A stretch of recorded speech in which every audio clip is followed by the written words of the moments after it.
Hello everyone. Before we start, make sure to like and subscribe to the channel. And leave a comment with where you're from and what time you're watching. That way, YouTube will keep showing you stories just like this one. Now, let's begin. I never thought I'd be sharing this story, but after months of therapy and countless nights replaying that Thursday in my head, I figure maybe putting it out there might help someone else. I was 32, managing a small automotive repair shop in a town where everybody knew everybody. The kind of place where people still left their doors unlocked at night. My wife Amy and I had just bought our first house near the elementary school, and life was moving along exactly as we'd planned it. Quiet, predictable, safe.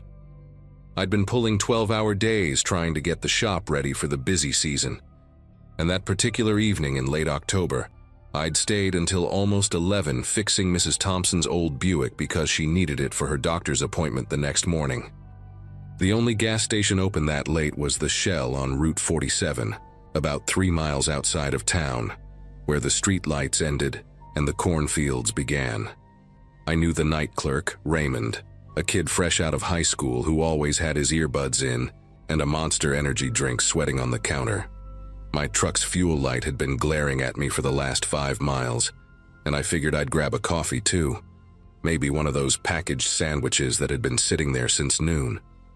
The parking lot was empty except for a beat-up Chevy Silverado parked crooked near the dumpster, rust eating through the wheel wells and one headlight dimmer than the other. I remember thinking it looked like the kind of truck that belonged to someone who'd given up caring about appearances a long time ago. I pulled up to pump number 2, killed the engine, and stepped out into the kind of cold that makes your nose hair stiffen instantly. The fluorescent lights above the pumps were flickering, creating these weird shadows that danced across the concrete, and somewhere in the distance, I could hear a dog barking, that lonely sound that carries for miles in the countryside. As I was unscrewing my gas cap, I noticed movement near the store entrance. 2 guys I'd never seen before, both wearing dark hoodies, pulled up despite being inside. One was tall and lanky, maybe 6'3", with a nervous energy that had him shifting his weight from foot to foot like a boxer warming up. The other was shorter, stockier, with a thick beard that covered most of his face and hands, shoved deep in his pockets. They were standing too close to Raymond, who had backed up against the cigarette display, his usual bored expression replaced with something I recognized immediately as fear. I'd already started pumping gas when I heard the first shout through the glass doors. Not words exactly, just an aggressive bark that made my chest tighten. The taller one had grabbed Raymond by the collar of his uniform shirt, lifting him slightly off his feet, while the bearded one was behind the counter, yanking at the register. I could see Raymond's mouth moving, probably explaining that he couldn't open the safe, that he didn't have the combination, the same thing they train all night clerks to say. My first instinct was to get in my truck and drive away, call 911 from a safe distance, let the cops handle it. But then I saw the tall one pull something from his waistband. Even from 30 feet away, through glass and bad lighting, I knew exactly what that dark metal shape was. And Raymond was just a kid, probably making minimum wage, definitely not getting paid enough to have a gun pointed at his temple. I left the pump running and started walking toward the store, my work boots crunching on the loose gravel, each step feeling heavier than the last. I pulled out my phone, trying to look casual while dialing 911, but my fingers were already numb from the cold and adrenaline, hitting wrong numbers on the screen. The dispatcher answered just as I reached for the door handle, and I managed to whisper the address and "robbery in progress" before sliding the phone into my jacket pocket without hanging up, hoping they'd hear enough to understand the situation. The bell above the door chimed when I walked in, that cheerful electronic ding completely wrong for what was happening, and both men spun toward me. The tall one kept his gun on Raymond but shifted his body to face me, and I could see his eyes now, pale blue, bloodshot, pupils blown wide from what was probably meth or something worse. The bearded one had managed to pry open the register and was stuffing bills into a plastic grocery bag, the kind with smiley faces printed all over it, which would have been funny if I wasn't trying not to vomit from fear. "Just getting coffee," I said, raising my hand slightly, trying to sound like I hadn't noticed anything unusual, like walking into an armed robbery was just another Thursday night inconvenience. The tall one studied me for what felt like hours, but was probably 3 seconds. His jaw working like he was chewing invisible gum, that gun hand trembling just enough to make me worry about an accidental trigger pull. I moved toward the coffee station, keeping my movements slow and predictable, the same way you'd act around an aggressive dog. The bearded one had finished with the register and was now sweeping cigarette cartons into another bag, grunting with effort as he reached for the expensive ones on the top shelf. Raymond was pressed against the wall, his eyes locked on mine, silently begging me to do something or nothing. I couldn't tell which. That's when I noticed the tall one had moved closer to me, close enough that I could smell him, stale sweat, cigarettes, and something chemical that burned my nostrils. "You're that mechanic guy," he said, and my whole body went rigid because being recognized meant this was about to get much worse. "Fixed my cousin's Honda last month, charged him $400 for an alternator." His voice was raspy, like he'd been screaming or smoking for hours, and there was an accusation in it that made no sense given the current situation. I nodded slowly, trying to remember which Honda he was talking about, but my mind was just white noise and the sound of my own heartbeat. The gun was pointing at me now, wavering between my chest and my face like he couldn't decide which would make his point better. Behind him, the bearded one had finished looting and was bouncing on his heels, muttering something about cops and time, but the tall one wasn't listening. He was focused entirely on me, his face twisted into an expression I'd seen before on customers who thought they'd been ripped off, except those customers didn't have loaded weapons and dilated pupils. "That alternator failed already," he continued, stepping closer, the barrel of the gun now maybe 2 feet from my sternum. "My cousin had to miss work, lost his job, lost his apartment. That's on you." The logic was completely insane, but arguing with an armed drug addict about warranty policies seemed like a quick way to end up on the evening news. I started to speak, maybe to apologize or explain, but he cut me off by jabbing the gun forward, not quite touching me but close enough that I could see his finger tightening on the trigger. The bearded one was getting agitated, kept saying a name, sounded like Garrett but might have been Jarrett, and pulling at his partner's sleeve. Raymond had slid down the wall and was sitting on the floor now, his hands over his head like those earthquake drills we did in school. Outside, I could hear my truck still running. The gas pump probably clicked off by now, and I wondered if I'd ever get to finish filling that tank. Everything shifted in a matter of seconds. Sirens in the distance, faint but getting louder, and both men heard them at the same time I did. The bearded one bolted for the door immediately, bags clutched against his chest, knocking over a display of windshield wiper fluid that exploded across the floor in blue chemical puddles. But the tall one, he didn't run. Instead, his face went from angry to something else entirely, something blank and decided, like he'd just solved the equation in his head and didn't like the answer. "You did this," he said to me, and I knew what was coming before his arm extended fully, before his stance widened, before that finger stopped trembling and became steady with purpose. I threw myself sideways toward the chip aisle, but I was 32 with bad knees from high school football, not exactly action movie material. The first shot caught me in the lower back, right above my belt line, spinning me into the metal shelving. The second one hit somewhere near my spine as I was falling, and then I couldn't feel my legs anymore. Just this strange absence where sensation should have been. The linoleum was cold against my cheek, and I could see under the shelves to where Raymond was crawling toward the back exit, leaving handprints in the spreading pool of washer fluid. The tall shooter stood over me for a moment, and I remember thinking he looked confused, like he hadn't expected it to be this easy or this awful. More sirens now, multiple cars from the sound of it, and he finally ran, his boot splashing through the same blue puddles his partner had created. I tried to move, tried to crawl, but below my waist was just nothing, like my body ended at my ribcage. I could taste copper in my mouth and feel something warm spreading under me, soaking through my work shirt, pooling faster than seemed possible. My phone was still in my pocket, the dispatcher probably still on the line, and I wanted to tell them to hurry. But all that came out was this wet, choking sound that didn't seem like it could be coming from me. The cops arrived in what felt like hours but was probably under 2 minutes, their flashlights cutting through the store like lighthouse beams, voices shouting commands at nobody since the shooters were long gone. An officer with a mustache that reminded me of my father's knelt beside me, pressing something against my back while talking into his radio, using codes I didn't understand, but that sounded urgent. Raymond had made it outside and was sitting on the curb, a blanket around his shoulders, pointing toward the highway and trying to describe the Silverado through chattering teeth. The paramedics came next, a blur of navy uniforms and latex gloves, asking me questions I couldn't answer, telling me to stay awake when all I wanted was to close my eyes and make the burning stop. They cut away my clothes right there on the gas station floor, surrounded by spilled chips and energy drinks. And I remember being embarrassed about my old underwear with the worn elastic, which was probably the stupidest thing to think about while bleeding out.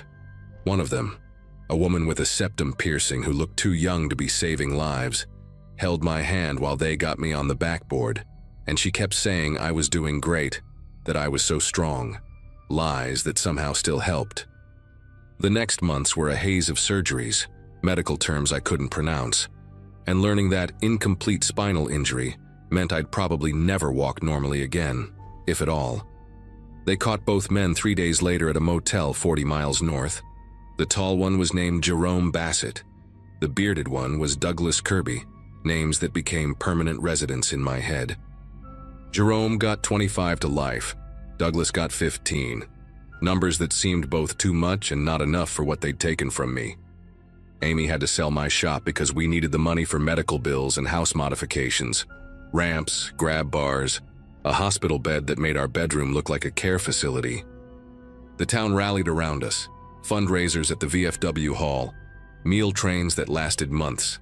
But there's a special kind of loneliness in being the guy everyone feels sorry for, in going from fixing cars to barely being able to hold a wrench. I still have dreams where I can run, where my legs work, where I make different choices that night. Maybe I just drive away. Maybe I don't stop for gas at all. Maybe I work 1 hour less on Mrs. Thompson's Buick. But every morning I wake up to the same reality. A wheelchair beside the bed, Amy's forced smile, and the knowledge that one Thursday night at a gas station changed everything. Not just for me, but for everyone who thought our little town was too small for this kind of violence.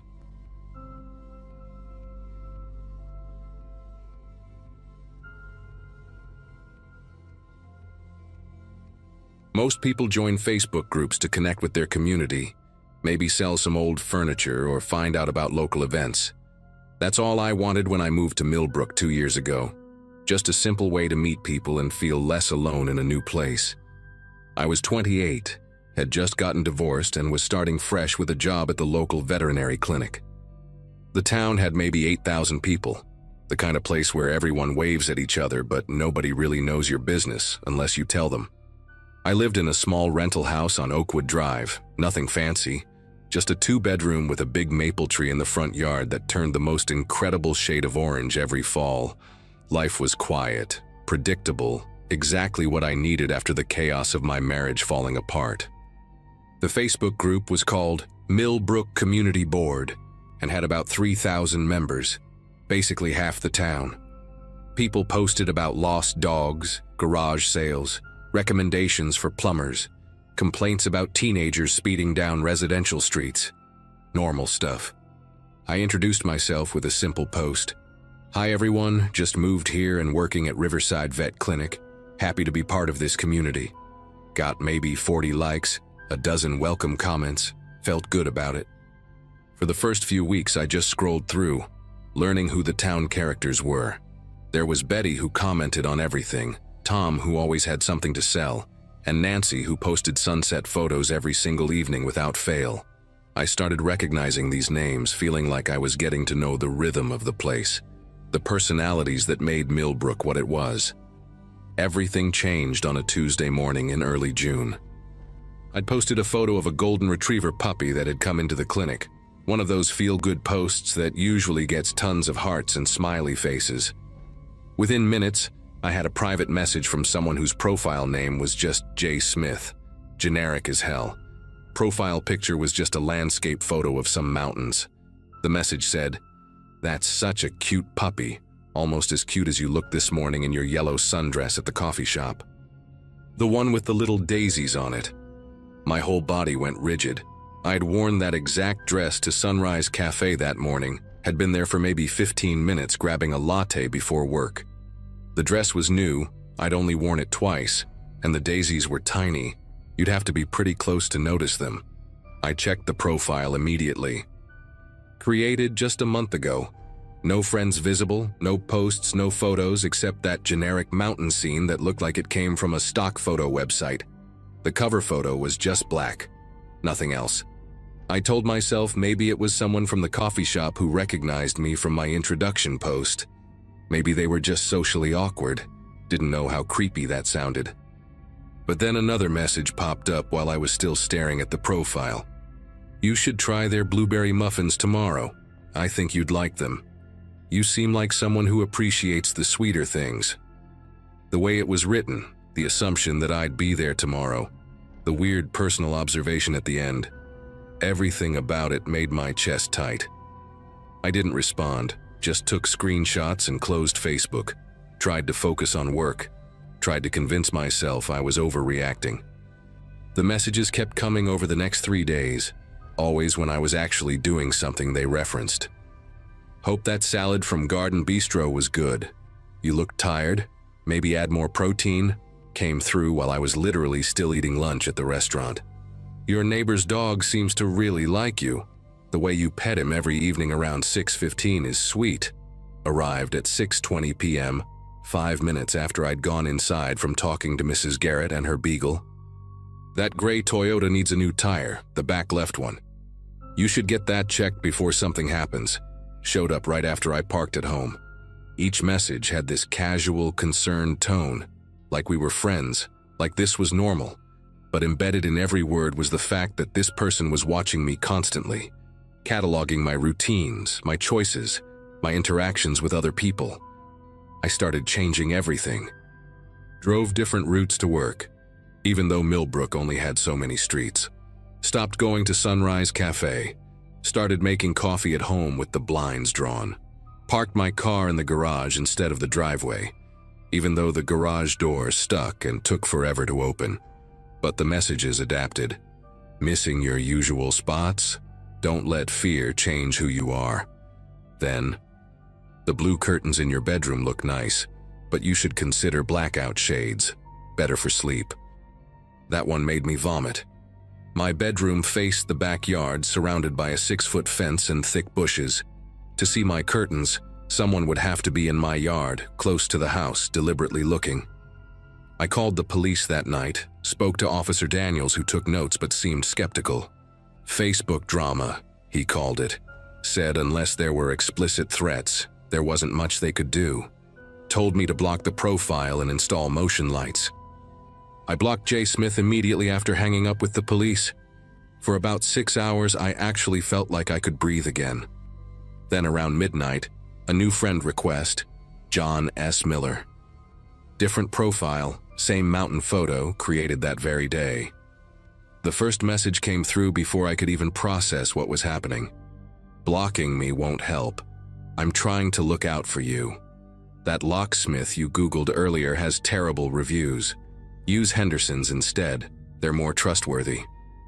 My laptop was closed on my kitchen table. I had searched for locksmiths on my phone, in my bedroom with the door locked. The detail about which company I'd looked at made my knees buckle. This person had to be in my devices somehow, watching my searches, maybe reading my emails, seeing everything I thought was private. The next morning, a Saturday, I went to stay with my coworker Megan, packed a bag, told her everything, showed her the messages. She lived 40 minutes away in Riverside, said I could stay as long as I needed. But even there, even in a different town, the messages found me. This time from Jane Solomon. "Megan seems nice. Good choice staying with her. The guest room you're in gets cold at night. There are extra blankets in the hall closet. I hadn't posted anything about where I was, hadn't told anyone except Megan. We checked her windows, her yard, looked for cameras, found nothing. The message had come through 20 minutes after I'd put my bag in the guest room. They knew which room I was in, knew the layout of Megan's house, knew about blankets in a closet I hadn't even opened. That's when I realized this wasn't just someone from town who'd gotten obsessed. This person, whoever they were, had been planning this, studying me, probably long before that first message. Megan called her brother Kevin, who worked in IT security. He came over that afternoon with equipment I didn't even know existed. RF detectors, programs to scan our phones, some device that could detect hidden cameras. While he worked, another message came through, this time from Jack Stevens. Having Kevin check for bugs? Smart. But I'm not that crude. You left your Facebook logged in at the library computer 2 months ago, Station 3. Always log out completely. My brain scrambled trying to remember. I had used the library computers back in April to print tax forms when my printer broke. Station 3 sounded right. It was near the back, quieter. But I always logged out of everything. I was careful about that. Or at least I thought I was. Kevin's scan found something else though. A tracking app buried deep in my phone, disguised as a system update. He said it could monitor everything. Location, messages, browsing history, even activate the microphone and camera remotely. The revelation that someone had been living in my phone, watching through my own camera, listening to my conversations, made me physically ill. Kevin removed the app, did a complete factory reset, checked Megan's devices too, just to be safe. We debated calling the FBI, but Kevin said without proof of who installed it or when, it would be hard to investigate. That evening, exhausted and paranoid, I made a decision. I posted in the Millbrook Community Board, the public group where this all started. Someone in this group has been stalking me using fake profiles. They've been sending messages about my daily activities. They know where I am at all times. They put tracking software on my phone. I know you're reading this, what do you want? Within 10 minutes, my phone rang. Unknown number. Against Megan's protests, I answered. The voice was digitally distorted, robotic almost. I want you to understand you're never alone. Check your work email. The line went dead. My work email had one new message, no sender address, just a string of numbers. The subject line was my home address. Inside were dozens of photos. Me at the grocery store from 2 weeks ago. Me jogging in the park last month. Me through my kitchen window making dinner. Me asleep in my bed, taken from inside my room. That last set made me scream. The dates went back 6 months, 3 months before I'd even joined the Facebook group. In some photos, I could see other people in the background living their lives, unaware someone was documenting mine. The last photo was from that morning. Me getting into Megan's car in my driveway, time-stamped 8:47 a.m. Below all the photos, one line of text. You were never meant to leave Millbrook. Come home by tomorrow night alone, or these become public. Your choice. Megan called the police immediately, while Kevin started downloading and documenting everything before it could disappear. This time, the police took it seriously. The photos from inside my house were breaking and entering, criminal surveillance, stalking across state lines since I was now in Riverside. Detective Warner from the state police took over the case, said they'd seen similar patterns before. Someone who starts with digital stalking, escalates to physical surveillance, uses psychological manipulation to control victims. They put together a plan. I would return to Millbrook, but with undercover officers stationed around my house, my phone now being monitored by their tech team, recording everything. The hardest part was acting normal, going back to my routine while knowing someone was out there, watching, believing they had won. That Sunday night I drove back alone as instructed, my hands gripping the steering wheel so hard my knuckles went white. As I pulled into my driveway, my phone buzzed. Good girl, now we can be close again. The police were recording everything, triangulating the signals, closing in.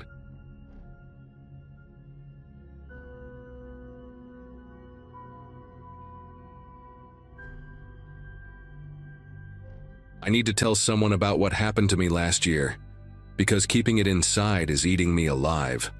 I was 42, had a small but successful auto repair shop in our little farming town in Nebraska, population barely 1,800. Life was simple but good. I'd inherited the shop from my dad, knew everyone in town by their first name, fixed their trucks and tractors, went to the same church every Sunday.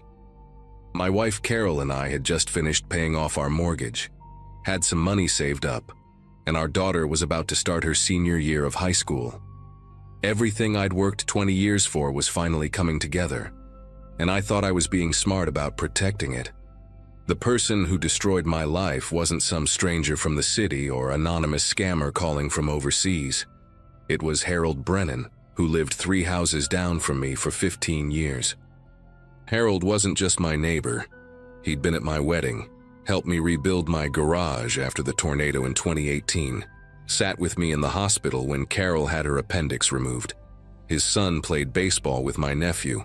His wife brought us casseroles when my mother passed, and every 4th of July we'd share beers and watch fireworks from his backyard. That February morning when he approached me at the diner about his new business venture, I had absolutely no reason to doubt him. He'd just sold his successful trucking company and said he wanted to invest the profits back into our community. Harold's idea seemed brilliant in its simplicity. He wanted to create a farm equipment leasing company that would help local farmers who couldn't afford the massive upfront costs of new machinery. Instead of taking out crushing loans for $500,000 combines, farmers could lease equipment during harvest season and return it afterward. Harold showed me spreadsheets, contracts with equipment manufacturers, letters of intent from 3 large farms in neighboring counties. He had an office space picked out in the old bank building downtown, business cards printed, even a website that looked professional. When he pulled out a folder with photocopies of checks from other investors, people I knew and respected, showing they'd already put in $50,000, $75,000, even $100,000, I felt that familiar pang of being left behind, of missing an opportunity that everyone else had already seen. The meeting that changed everything happened at Harold's kitchen table on a Saturday morning. His wife made her famous cinnamon rolls. His golden retriever kept nudging my hand for scratches, and sunlight streamed through the windows onto the business plan he'd laid out. He showed me projected returns of 35% in the first year alone, based on contracts he claimed were already signed. The local bank president, George Hutchinson, had supposedly invested $150,000 of his own money. Harold showed me the deposit slip. My friend Carl from the hardware store was in for $80,000. The Anderson family, who owned the grain elevator, had put in $200,000. Harold said they were keeping it quiet until the business was fully operational, didn't want to create jealousy in town or have people asking for special deals. But he was offering me a chance to get in early because of our friendship, because he knew I had money saved and deserved to see it grow. I went home and talked to Carol about it for 3 days straight. She was hesitant at first. That money was for our daughter's college and our retirement. But I kept thinking about George Hutchinson investing $150,000. George was the smartest businessman I knew, had turned that small bank into a regional powerhouse. If he thought it was solid, who was I to question it? I called Harold and told him I could do $30,000. He laughed warmly, said that was fine, but the minimum investment was $50,000. He'd already made an exception letting me in at all since other investors had put in much more. He showed me emails from 2 farmers in Iowa asking to invest $250,000 each, but he was keeping it local, keeping it family. That night I couldn't sleep. I kept calculating what 35% of $50,000 would mean for us. By morning, I'd convinced myself that playing it safe was actually the risky choice. The day I withdrew our entire savings of $75,000, the young teller at the bank asked me twice if I was sure. I remember feeling superior to her, like she couldn't understand the kind of opportunity I was seizing. I even withdrew an additional $25,000 from our home equity line of credit, bringing my total investment to an even $100,000. Harold had said the more I put in, the better my returns, and I wanted to secure my family's future. When I handed him that cashier's check in his living room, he actually got emotional. He stood up, shook my hand with both of his, and said I wouldn't regret this. His wife hugged me, said we were all going to change this town for the better. Harold gave me a folder with my investment documents, certificates that looked more official than my own business papers, complete with gold seals and watermarks. I drove home feeling like I'd just won the lottery, but was smart enough not to tell anyone yet. For 3 months, everything seemed perfect. Harold sent weekly email updates about equipment purchases, photos of combines and tractors with our company logo on them, even a picture of him shaking hands with a representative from Case IH. He'd wave at me from his driveway, give me thumbs up, tell me the first dividend checks would come in May. I started looking at new trucks online, thinking about surprising Carol with a vacation to Hawaii, mentally spending money I didn't have yet. Then one morning in early May, I noticed Harold's house was dark. His truck wasn't in the driveway, newspapers were piling up. I figured they'd gone to visit their son in Colorado, but when a week passed with no word, I started calling. His phone went straight to voicemail. The office number for the equipment company was disconnected. The website showed an error message. The truth came out like a dam bursting. I drove to George Hutchinson's office at the bank, demanding to know what was happening with our investment. George looked at me like I'd grown a second head. He'd never invested a penny with Harold, never even heard of the equipment company. Those deposit slips Harold showed me? Forgeries. Carl from the hardware store? Same story. He'd never invested anything. The Andersons were just as confused when I called them. One by one, I discovered that every single investor Harold had told me about was a lie. But there were real victims. 17 of us in total. The retired teacher who'd invested her husband's life insurance payout. The young couple who'd sold their starter home to invest the proceeds. The elderly widow who'd given Harold $300,000, nearly everything she had. We'd all been told we were joining other respected community members, all been shown the same fake documents, all been promised the same impossible returns. The FBI found Harold and his wife living in a rental house in Florida, using different names. They'd taken nearly $2 million from our small town. $2 million from people who trusted them, who'd sat next to them at church, whose kids played together, who'd shared countless meals and memories. During the investigation, we learned Harold's trucking company had been failing for years. He'd never sold it successfully like he claimed. His wife knew everything, helped him create the fake documents, was there smiling when victims handed over their life savings.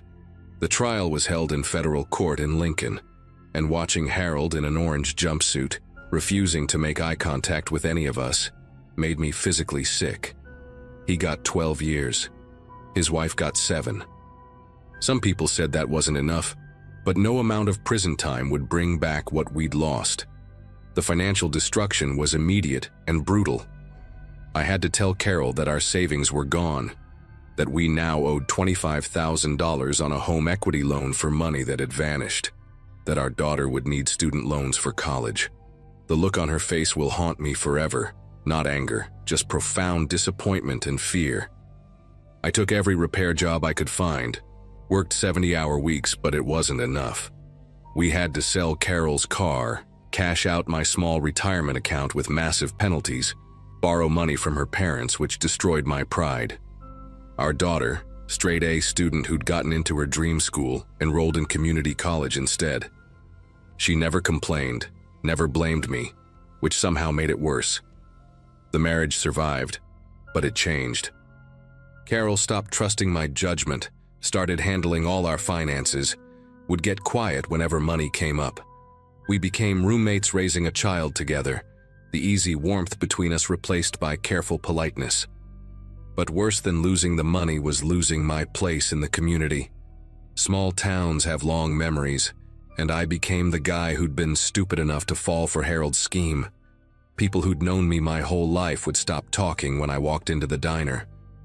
Customers started taking their vehicles to the new shop across town, not wanting to trust someone with such poor judgment. At church, conversations died when I approached, everyone suddenly fascinated by their coffee cups or their phones. Some people were genuinely sympathetic, but their pity was almost worse than the judgment. The other victims and I formed an unwanted fraternity. We'd nod at each other at the grocery store, share quick updates about the legal proceedings, but we were reminders to each other of the worst day of our lives. The retired teacher moved to live with her daughter in Minnesota. The young couple divorced.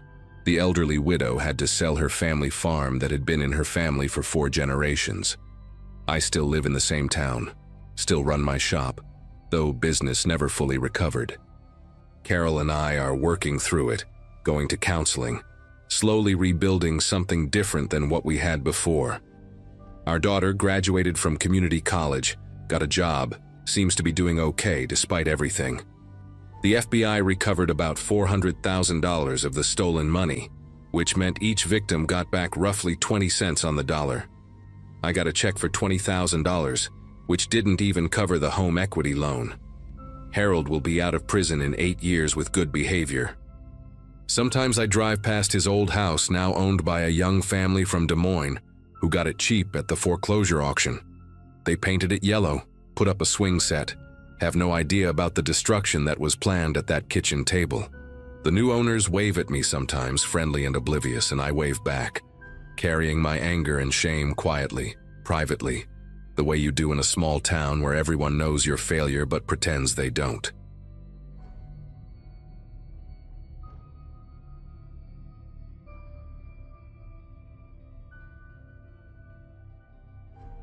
The night everything changed was a Friday in late August 2017. I was 28, teaching 3rd grade at the elementary school in our small Montana town, population just under 4,000. My life was simple but fulfilling. I'd been living alone in a cozy rental house near the town center for about 3 years, spending weekdays with my students and weekends hiking the trails that wound through the mountains surrounding our valley. That particular evening, I'd met my friend Lisa at Murphy's Diner for our monthly catch-up over pie and coffee, something we'd been doing since high school.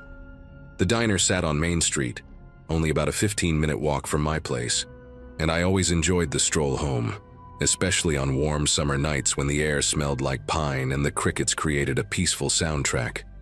Around 9:30 p.m. I hugged Lisa goodbye in the parking lot and started my walk home along Hillcrest Road. The street was poorly lit, just a few street lamps every couple hundred feet. But I'd walked this route countless times and knew every crack in the sidewalk, every house I'd pass. The Johnsons' golden retriever would usually bark from behind their fence. Mrs. Foster's wind chimes would tinkle in her front yard, and old Mr. Ramirez would often be sitting on his porch, raising a hand in greeting. That night, though, most houses were already dark, their occupants probably watching TV or getting ready for bed. I remember feeling completely at peace, thinking about the lesson plans I needed to finish that weekend, humming some tune I'd heard on the radio earlier. The air was still warm but carried that hint of approaching fall, and I was wearing my favorite sundress, the yellow one with tiny flowers that my mom had given me for my birthday. I was about halfway home, passing the stretch where Hillcrest curves slightly near the old oak tree everyone calls the wishing tree, because kids have been tying ribbons to it for decades. The sidewalk ended there, so I had to walk on the shoulder of the road, but there was usually so little traffic at that hour that it never bothered me. I could hear music coming from somewhere. Later I'd learn it was from Rusty's Tavern, about a quarter-mile back, where they were having their weekly karaoke night. The sound of someone badly singing an old country song drifted through the air, mixing with the distant laughter and the clink of bottles being tossed into a dumpster. I actually smiled at how terrible the singing was, thinking I should tell Lisa about it tomorrow. The shoulder was gravel, and my sandals made soft crunching sounds with each step. I stayed close to the drainage ditch on my right, where wildflowers grew in messy clusters, and occasionally I'd spot a rabbit darting into the brush. That's when I heard the engine, not the steady hum of a car maintaining speed, but this aggressive, uneven roaring that kept surging and dropping, like someone was randomly stomping on the gas pedal. I turned my head to look back, and saw headlights weaving across both lanes about 200 yards away. moving way too fast for this narrow road. The car, a dark pickup truck, I could tell from the height of the lights, kept drifting from one side to the other, tires squealing every time it corrected too hard. My first thought wasn't even about my own safety. I actually worried the driver might hit the wishing tree, which sounds ridiculous now. But then I realized the truck was accelerating, really gunning it on this straight stretch, and it was veering toward my side of the road. The headlights swung wide to the left, then overcorrected sharply to the right, heading straight for the shoulder where I was walking. Everything happened in maybe 3 seconds, but my brain recorded it in this strange, stretched out way. I tried to jump toward the ditch, but my sandal caught on a larger piece of gravel and I stumbled. The truck was so close I could see the bugs splattered on the grill, could smell the hot engine and burnt rubber. The driver, I glimpsed his face for just an instant through the windshield, had this slack, unfocused expression, his mouth hanging open, one hand loosely on the wheel while the other held what looked like a beer bottle. His eyes weren't even looking at the road. They were glazed, staring at nothing. The impact came from behind and to my left, the truck's front bumper catching me at hip level and launching me forward like I weighed nothing. I remember the sensation of flying, my dress billowing up, one sandal flying off, and thinking absurdly that I needed to cover myself, that people might see my underwear. Then I hit the pavement hard, my right shoulder taking the initial impact before I rolled and skidded across the asphalt. The pain didn't register immediately. There was just this overwhelming wrongness, like my body had become a jumbled puzzle, with pieces forced into the wrong spots. I could taste copper in my mouth and feel wetness spreading across the right side of my face. The truck hadn't stopped. I heard it screech around the next curve, metal scraping against something, probably the guardrail, before the engine noise faded into the distance. I tried to move, to get up, but my right leg wouldn't respond at all. And when I looked down, I saw it was bent at an angle that made no anatomical sense, my foot facing completely backward. My right arm was trapped underneath me, and when I tried to pull it free, white-hot agony shot through my shoulder and chest. I could hear myself making these awful whimpering sounds, like a wounded animal, but I couldn't stop. The yellow sundress my mom had given me was torn and soaking up blood from a dozen different places, the tiny flowers disappearing under spreading red stains. I lay there on the warm asphalt, feeling it burning against my exposed skin, trying to call for help but only managing these raspy whispers. My phone had been in my purse, which was now scattered somewhere in the darkness. I could see my wallet about 10 feet away, my driver's license face up and reflecting the moonlight. Every breath felt like someone was stabbing me with hot knives, and I realized some of my ribs were probably broken. The worst part was the loneliness of it all. This horrible thing had just happened to me, and I was completely alone on this dark road, unable to even cry properly because it hurt too much to take deep breaths. I kept thinking about my students, about how Monday was supposed to be show and tell, and Timmy was bringing his new hamster. About how Lisa was probably home by now, maybe getting ready for bed, not knowing her best friend was bleeding out on Hillcrest Road. About my parents in Ohio, who I'd talked to just that morning, my mom reminding me to eat more vegetables. Such normal thoughts while my body was so catastrophically broken. It was Mrs. Foster who found me, thank God. She'd let her cat out and heard what she later described as ungodly moaning coming from the road. I saw her porch light flip on first, then heard her screen door slam, her voice calling out asking if someone was there. When her flashlight beam found me, she screamed, really screamed, this piercing sound that probably woke up half the neighborhood. But she pulled herself together fast, ran back inside to call 911, then came back with blankets and towels, pressing them against the worst of the bleeding while talking to me in this shaky but determined voice. "Stay with me, honey. Stay awake. Help's coming. You're going to be okay." She kept repeating it like a mantra, though we both knew from looking at my mangled leg that okay was relative. She held my left hand, the only part of me that seemed uninjured, and I squeezed it so hard I probably left bruises. Other neighbors started appearing, drawn by the commotion. their faces swimming in and out of my vision like pale balloons. Someone was crying. Someone else was yelling about finding the bastard who did this. The ambulance arrived in what felt like hours, but was probably only about 12 minutes. The EMTs were efficient, professional, their hands moving quickly to stabilize my neck, start an IV, carefully straighten my leg. That part made me scream so loud I passed out for a few seconds. When I came to, I was already on the stretcher, being loaded into the ambulance. One of the EMTs, a young guy with a beard, kept talking to me about random things. The weather, the high school football team's chances this season, anything to keep me conscious. I found out later that they were genuinely worried I wouldn't make it to the hospital, that I'd lost so much blood they radioed ahead for the trauma team to be ready. The ride was a blur of sirens, radio chatter, and this crushing pressure on my chest that made every breath a monumental effort. I remember asking the bearded EMT if I was going to die, and he looked me straight in the eyes and said, "Not on my watch." Something about his certainty, even if it might have been false confidence, gave me what I needed to keep fighting. The next few days exist in fragments. Surgery, multiple surgeries actually. My leg required pins, plates, and screws to put the shattered bones back together. 3 broken ribs, one of which had punctured my lung. A torn rotator cuff in my shoulder. Severe road rash covering 30% of my body. A concussion that left me confused and nauseated for days. Internal bruising so extensive that just moving made me want to vomit. The doctor, a stern woman named Dr. Patel, told me bluntly that I was lucky to be alive. That if the impact had been 6 inches higher, it would have crushed my organs. Lucky. That word felt like a sick joke when I couldn't even feed myself, when nurses had to help me with everything, when the pain medication made me hallucinate that the drunk driver was standing in the corner of my hospital room, still holding that beer bottle, still with that slack, empty expression. My parents flew in from Ohio, and seeing my mother cry when she first saw me was almost worse than the physical pain. My father, who never showed emotion, had to leave the room several times, and I could hear him punching the wall in the hallway. They caught him, of course. Bradley Nowak, 43 years old, owned a construction company in town.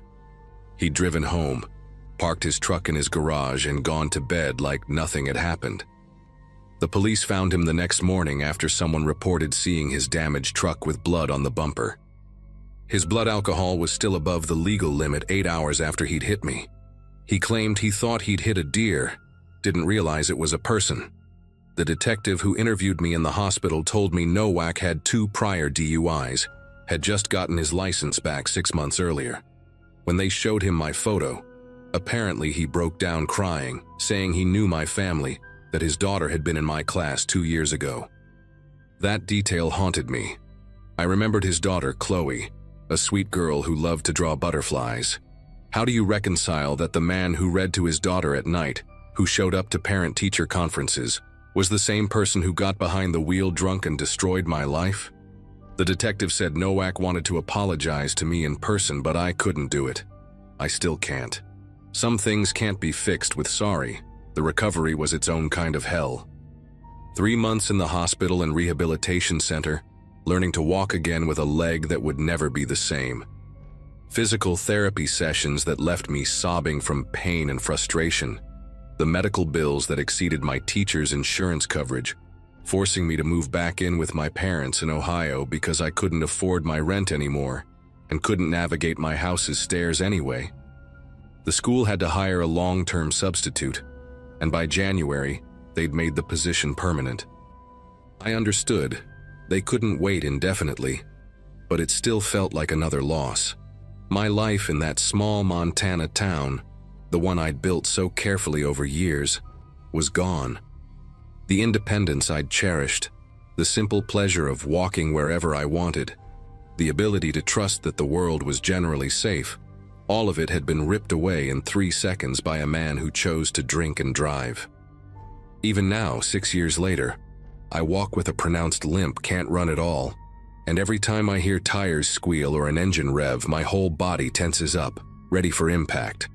The woman who loved evening walks, who felt at home on those small town streets. She died on Hillcrest Road that night. I survived, but I'm not the same person anymore.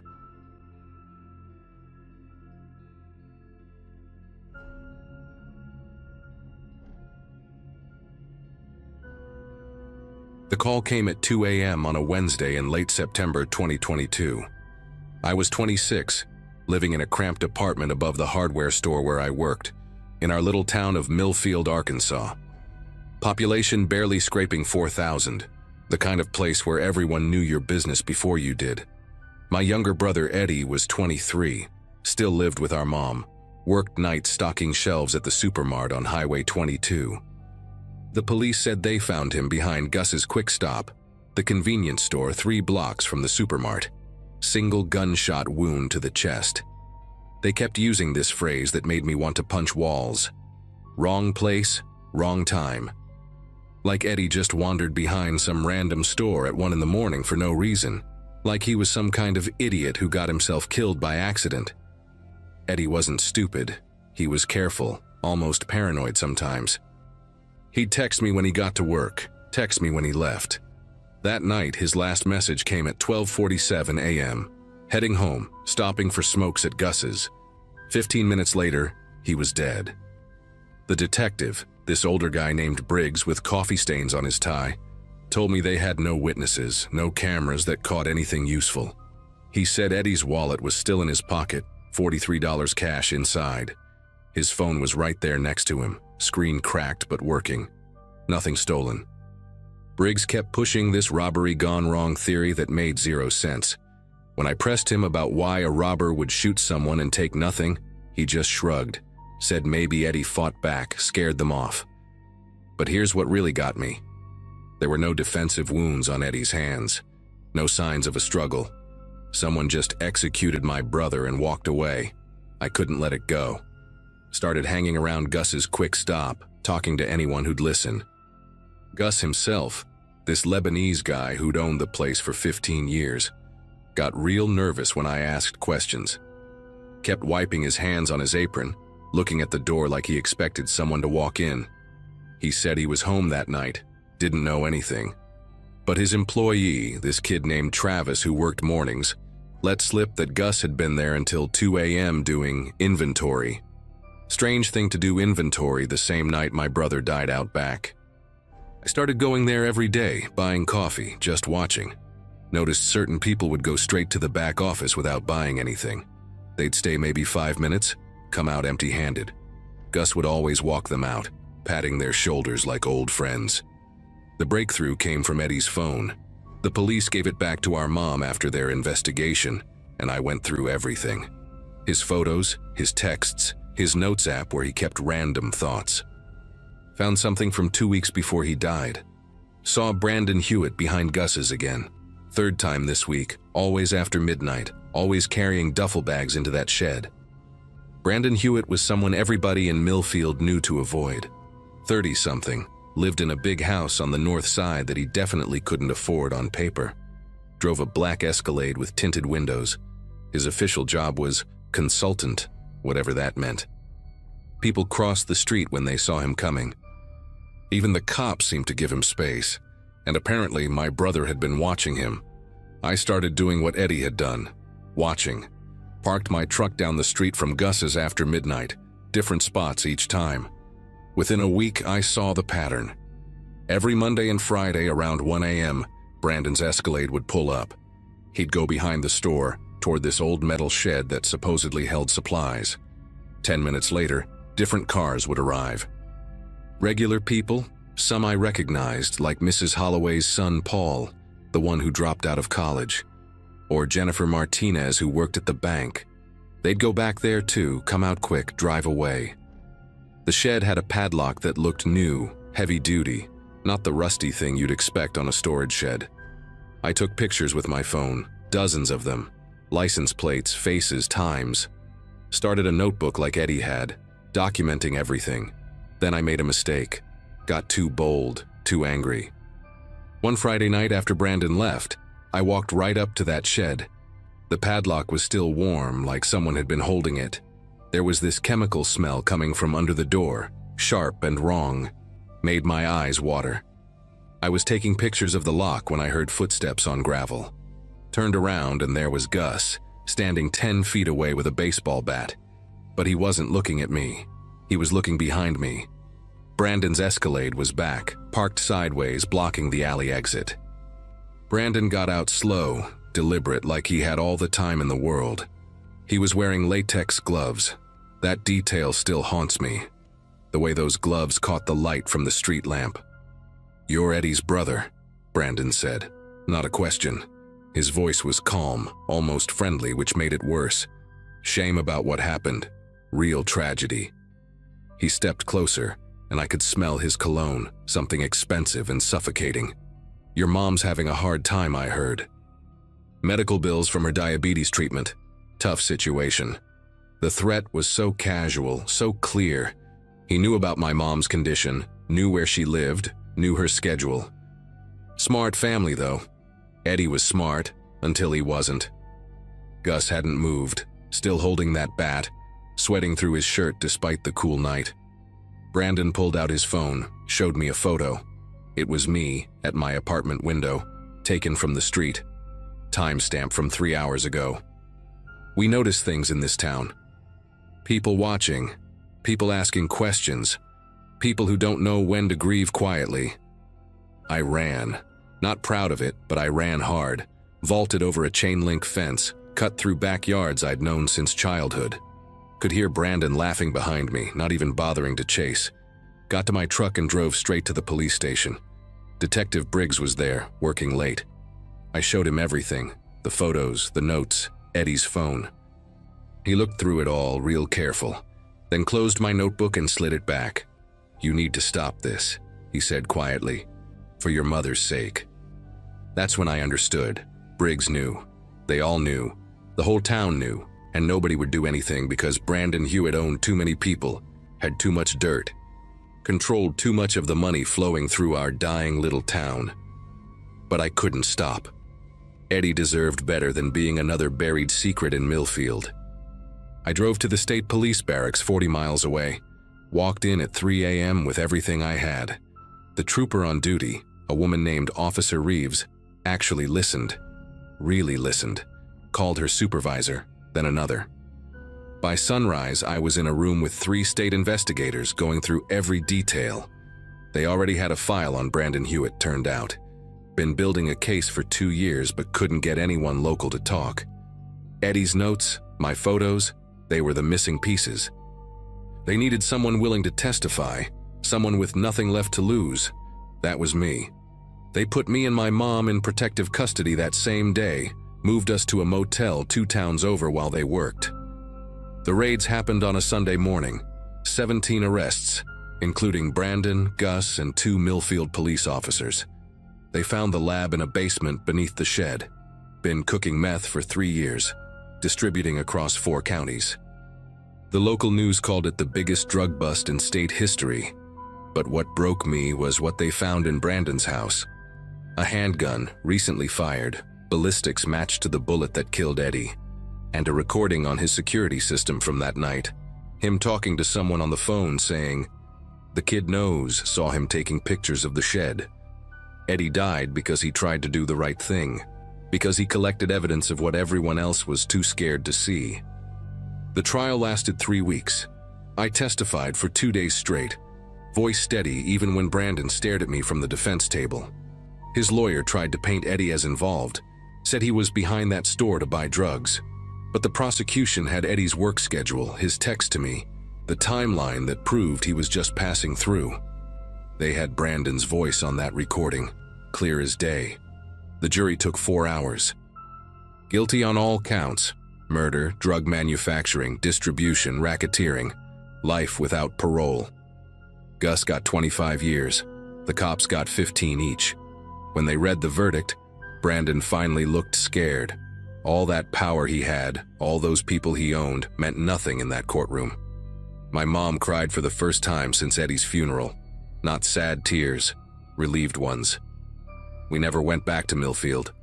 Couldn't. Too many people there were customers, or scared, or both. Some blamed me for destroying the town's economy, since Brandon's money had been keeping businesses afloat. Moved 3 states away, started over. Mom's closer to better doctors now, and I work construction. Good, honest work where nobody asks about your past. Still have nightmares sometimes. Brandon's latex gloves, Eddie's last text, that chemical smell from the shed. But Eddie got justice. That matters.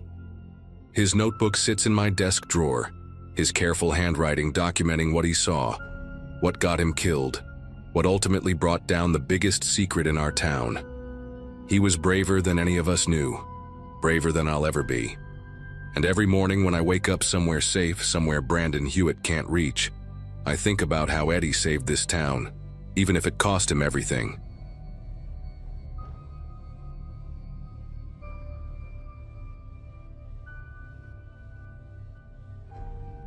Last April changed everything for my family. I was just a regular dad in Clearwater, Kansas, worked at the local hardware store, coached Little League on weekends, had barbecues with the neighbors.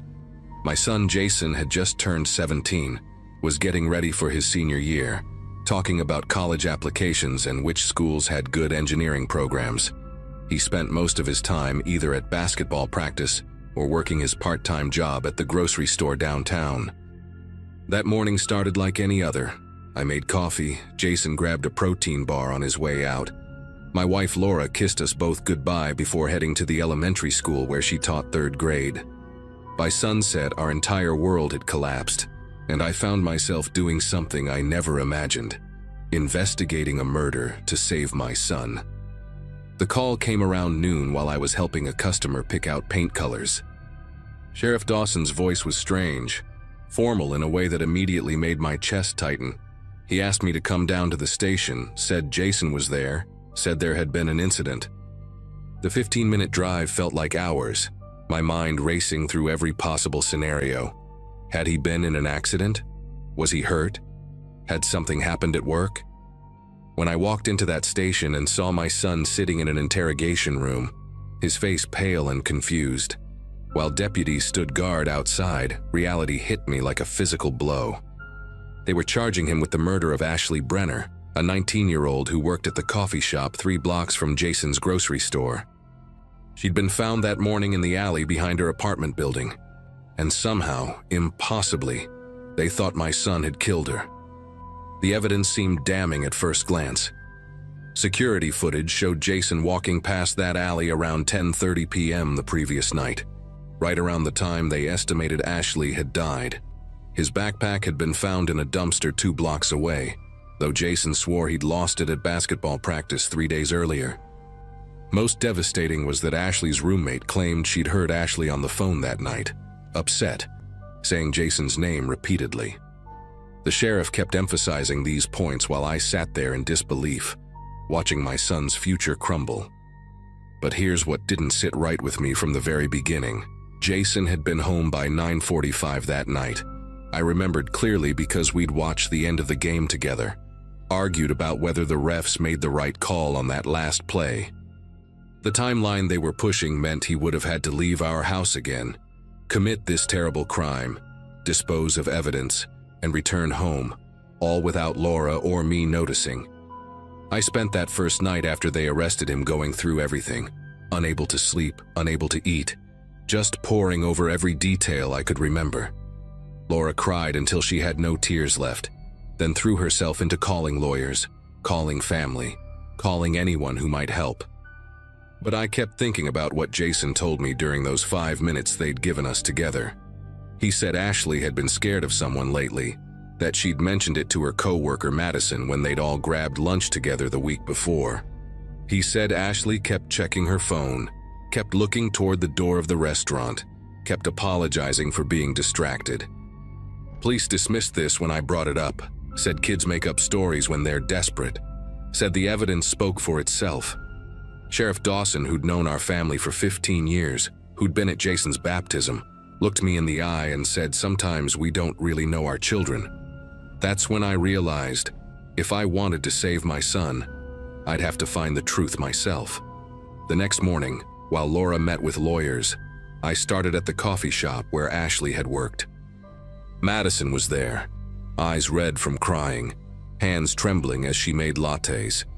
When I approached her, she initially backed away, probably recognizing me as the father of the accused killer. But when I mentioned what Jason had said about Ashley being scared, her expression changed completely. She glanced around nervously, then whispered that Ashley had been receiving flowers at work, beautiful expensive arrangements with no card, no name, just showing up every Monday for the past month. Ashley had assumed they were from her ex-boyfriend at first, but when she thanked him, he had no idea what she was talking about. The last bouquet had arrived the Monday before she died, white roses mixed with baby's breath. Madison said Ashley had thrown them straight in the trash, her face ghost white, and spent the rest of her shift jumping every time the door chimed. I asked Madison who else knew about the flowers, and she mentioned that Mr. Aldridge, who owned the coffee shop, had commented on them several times, even joked that Ashley must have a secret admirer with deep pockets. Richard Aldridge, pillar of the community, Chamber of Commerce president, sponsor of half the youth sports teams in town, including Jason's basketball team. Everyone loved Mr. Aldridge, with his gentle smile and his generous donations and his perfect family Christmas cards. But Madison's next words made me stop breathing for a moment. She said Mr. Aldridge had offered to drive Ashley home the night she died, right around closing time. Ashley had declined, said she was meeting someone, though Madison didn't know who. The security footage the police had shown me only covered the front of the stores, not the back entrances or employee parking areas. I thanked Madison and left, my mind racing with possibilities I didn't want to consider. That afternoon, I did something I'm not proud of. I went through Ashley's social media accounts. Her Instagram was public, full of coffee art and sunsets and pictures with friends. But when I checked who had been liking and commenting on her posts, one pattern emerged that made my pulse quicken. Richard Aldridge's personal account had liked every single photo she'd posted in the last 2 months, often within minutes of posting. His comments seemed innocent enough. Great latte art, or you're really mastering that new machine. But the frequency was unsettling. On a photo from 3 weeks ago where Ashley wore her uniform and smiled at the camera, he'd commented, "Brightening up the shop as always," at 11:47 p.m. Why was a 50-year-old married man scrolling through his young employees' photos near midnight? I screenshot everything, knowing the police would probably dismiss it as harmless. But to me it painted a different picture than the one they'd constructed around my son. The real breakthrough came when I visited Ashley's apartment building. The police tape was gone, but the maintenance man, Hector, was fixing a broken light in the parking lot. He remembered me from when I'd helped renovate the building's community center 2 years back. When I asked about that night, he mentioned something the police apparently hadn't followed up on. Mr. Aldridge's white Lexus had been parked in the visitor spot until almost midnight. Hector noticed because it was blocking the dumpster access, and he'd had to wait to take out the trash. He said he'd told the detective who'd questioned him, but they seemed focused only on whether he'd seen Jason. Hector also mentioned that about a week before Ashley died, he'd seen her crying in her car in the parking lot while Mr. Aldridge stood outside her driver's door, apparently talking to her through the barely cracked window. She'd driven off suddenly, leaving him standing there. Hector had thought it was about work schedules or something, but now, thinking back, he said Ashley had looked terrified, not just upset. I knew I needed more than circumstantial observations, so I took a risk and visited the flower shop downtown, the only one in town that carried the kind of expensive arrangements Madison had described. The owner, Mrs. Chen, knew me well.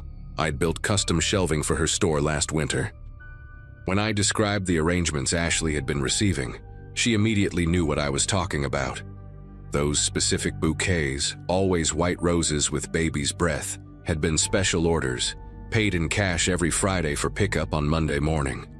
The customer always came in just before closing, wearing sunglasses and a baseball cap. But here's what made her remember. He'd once dropped his wallet while pulling out cash, and she'd seen a country club membership card with Richard Aldridge's name on it. She hadn't thought much of it, assumed he was buying flowers for his wife or the coffee shop. But the orders had stopped the week Ashley died, Mrs. Chen had actually wondered about it because he'd been so consistent for over a month. Armed with this information, I went to Sheriff Dawson, laid out everything I'd discovered in the past 48 hours. He listened, his expression growing more uncomfortable with each detail. When I finished, he was quiet for a long moment, then told me that Richard Aldridge had already provided an alibi. He'd been at a Chamber of Commerce dinner until 10 p.m. Multiple witnesses confirmed it. But I pressed him about the Lexus at Ashley's building until midnight, about the flowers, about the social media activity. Dawson said he'd look into it, but his tone suggested he thought I was a desperate father grasping at straws. That's when I played my last card. I told him about Jason's backpack, how it had been found in that dumpster. That same dumpster that Hector said had been blocked by Aldridge's Lexus. The same dumpster only someone familiar with the building would know about. I watched Dawson's face change as he processed this connection. Jason had never been to Ashley's apartment building before, had no reason to know about that specific dumpster. But Aldridge, who'd been there that night, who'd been pursuing Ashley, he would have known exactly where to plant evidence. The next 72 hours were the longest of my life. Dawson reopened the investigation, this time focusing on Richard Aldridge. They pulled his phone records, which showed he'd been calling Ashley repeatedly from a second phone, a prepaid one he'd purchased 2 months earlier. They found footage from a gas station camera that showed his Lexus heading toward Ashley's apartment at 10:15 p.m., not driving home as he'd claimed. When they searched his home office, they found a journal where he'd written obsessively about Ashley, pages and pages describing her daily routines, what she wore, who she talked to. The final entry, dated the day before she died, was chilling. She refuses to see what we could have together. She leaves me no choice. They also found Jason's school ID card in Aldridge's desk drawer. He'd taken it when Jason left his backpack at practice, planted the bag at the scene, but kept the ID as some kind of twisted insurance. The forensics team, going back over the evidence with fresh eyes, found Aldridge's DNA under Ashley's fingernails, something they'd initially missed because they'd been so focused on proving Jason's guilt. Richard Aldridge was arrested on a Saturday morning, pulled from his beautiful home while his wife stood in the doorway in shock. The whole town watched as their golden boy, their generous benefactor, was revealed as a predator and killer. He'd strangled Ashley when she rejected him one final time, then coldly framed a 17-year-old kid to cover his tracks. Jason was released that same afternoon, walking out of that nightmare into the sun, into his mother's arms, into a future that had almost been stolen from him. The town that had been so quick to condemn my son now couldn't look us in the eye. Some apologized, some pretended nothing had happened, but the damage was done. We ended up moving 3 months later, starting fresh somewhere where Jason wasn't that kid who was accused of murder. He's in college now, studying engineering just like he'd planned, but he's different, quieter, more cautious, less trusting. As for me, I learned that sometimes the real monsters are the ones everyone trusts, the ones with perfect smiles and community service awards. And I learned that when the system fails, when everyone else gives up, a parent's desperate search for truth might be the only thing standing between their child and a lifetime in prison.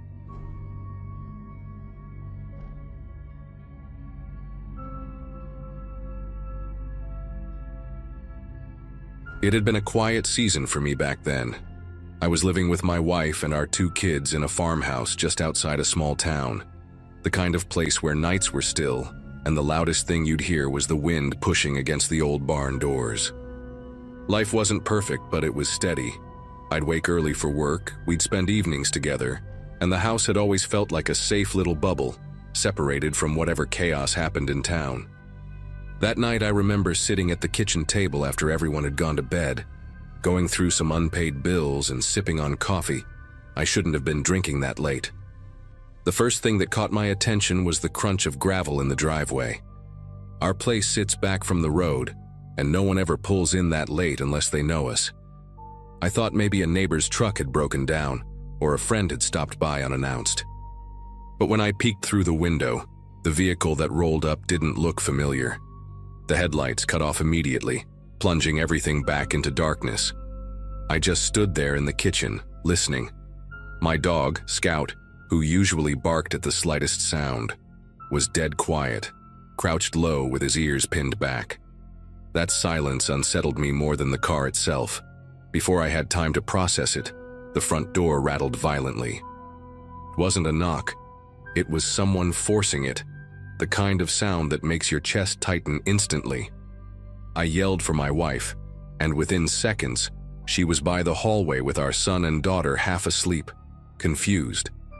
The door burst inward before I could grab anything to defend us. Two men wearing masks pushed through like they knew exactly where they were going. They weren't yelling, but their movements were sharp and urgent, one of them pointing a crowbar toward me like it was a weapon. I remember how heavy the air felt, like the entire house was holding its breath. They ordered us into the living room without saying much else. My kids clung to their mother, whispering, their faces pale in the dim light of the lamp I'd left on. The men didn't look at us like people, just obstacles in their way. One of them scanned the room, his mask pulled tight, and his voice had this flat, mechanical tone, like he'd practiced stripping all emotion from it. I tried to keep eye contact low to not provoke anything, but every second felt like it was stretching. I kept thinking, this is our home, our safe place, and they're tearing that apart in front of my children. One of the men kept glancing toward the hallway like he was expecting someone else to show up, which made me wonder if there were more of them outside.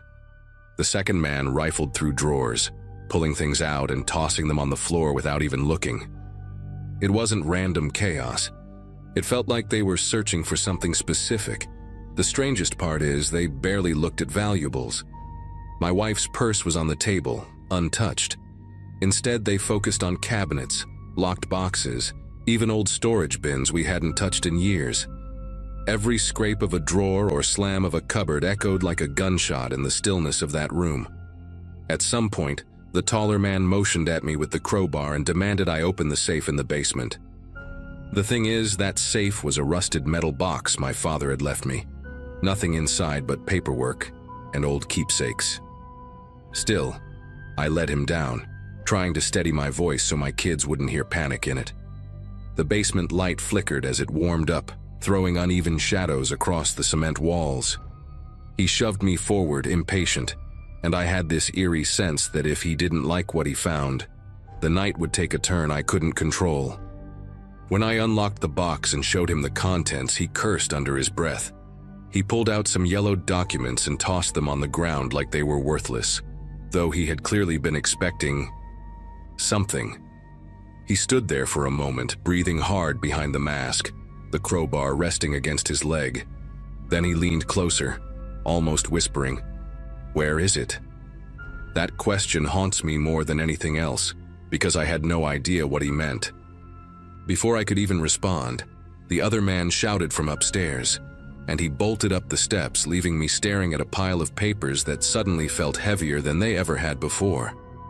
When I rejoined my family in the living room, both men were pacing near the front door, arguing in short bursts that didn't make sense to me. They seemed agitated now, less controlled, as if whatever they were searching for wasn't turning up. My daughter buried her face against her mother's arm, whispering questions she was too afraid to ask out loud. I stood there, helpless. The image of that flickering basement light burned into my head. Then, as suddenly as they had come in, the men rushed out. No warning, no explanation. The door hung open behind them, swinging in the cold night air. We didn't move for several minutes, just listening to the sound of tires spinning on the gravel until it disappeared completely. The silence that followed was almost worse than the invasion itself. The house felt stripped of its warmth, like every familiar corner had been violated. My wife clutched the kids, rocking them gently as if to convince herself they were safe. I closed the door, bolted it, and leaned against it longer than I should have, half expecting those men to come crashing back through. Every creak of the old wood floors and groan of the walls made us flinch. I didn't sleep at all that night. I sat at the kitchen table with a kitchen knife by my side until the first weak light of dawn crept through the curtains. When the sheriff's deputies came, they walked through the house, shining their flashlights into every corner like they could somehow erase the memories of the night before. They asked questions I couldn't answer. Did I recognize their voices? Did I notice tattoos, scars, anything identifiable? The truth was, the masks and the way they carried themselves left nothing personal behind. It was like they'd slipped in from nowhere and disappeared just as suddenly, leaving only the question of what they had been so desperate to find. The deputies eventually left with little more than a report and a promise to keep an eye out. For weeks we couldn't shake the feeling that we were still being watched. At night, headlights passing on the distant road made us tense. My son started insisting on sleeping with the lights on, while my daughter asked me to check her closet before bed. My wife started leaving the TV on in the living room all night, saying the noise made the house feel less empty. As for me, I'd walk the property line with Scout, flashlight in hand, knowing full well I wouldn't find anyone but still unable to convince myself we were truly alone. The air itself felt different, heavier, sharper, like the house was holding onto the memory of that night. We eventually replaced the front door, added cameras, even bought a new lock for the basement safe. But none of it really mattered. The invasion had already done what it came to do. It stole the sense of safety we'd built in that farmhouse.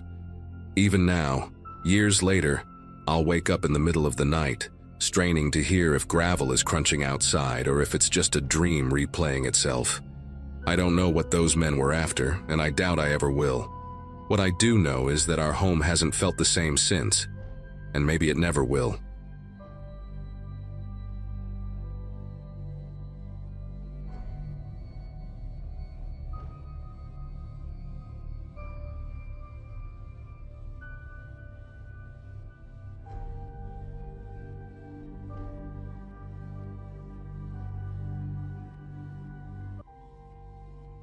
Hello everyone.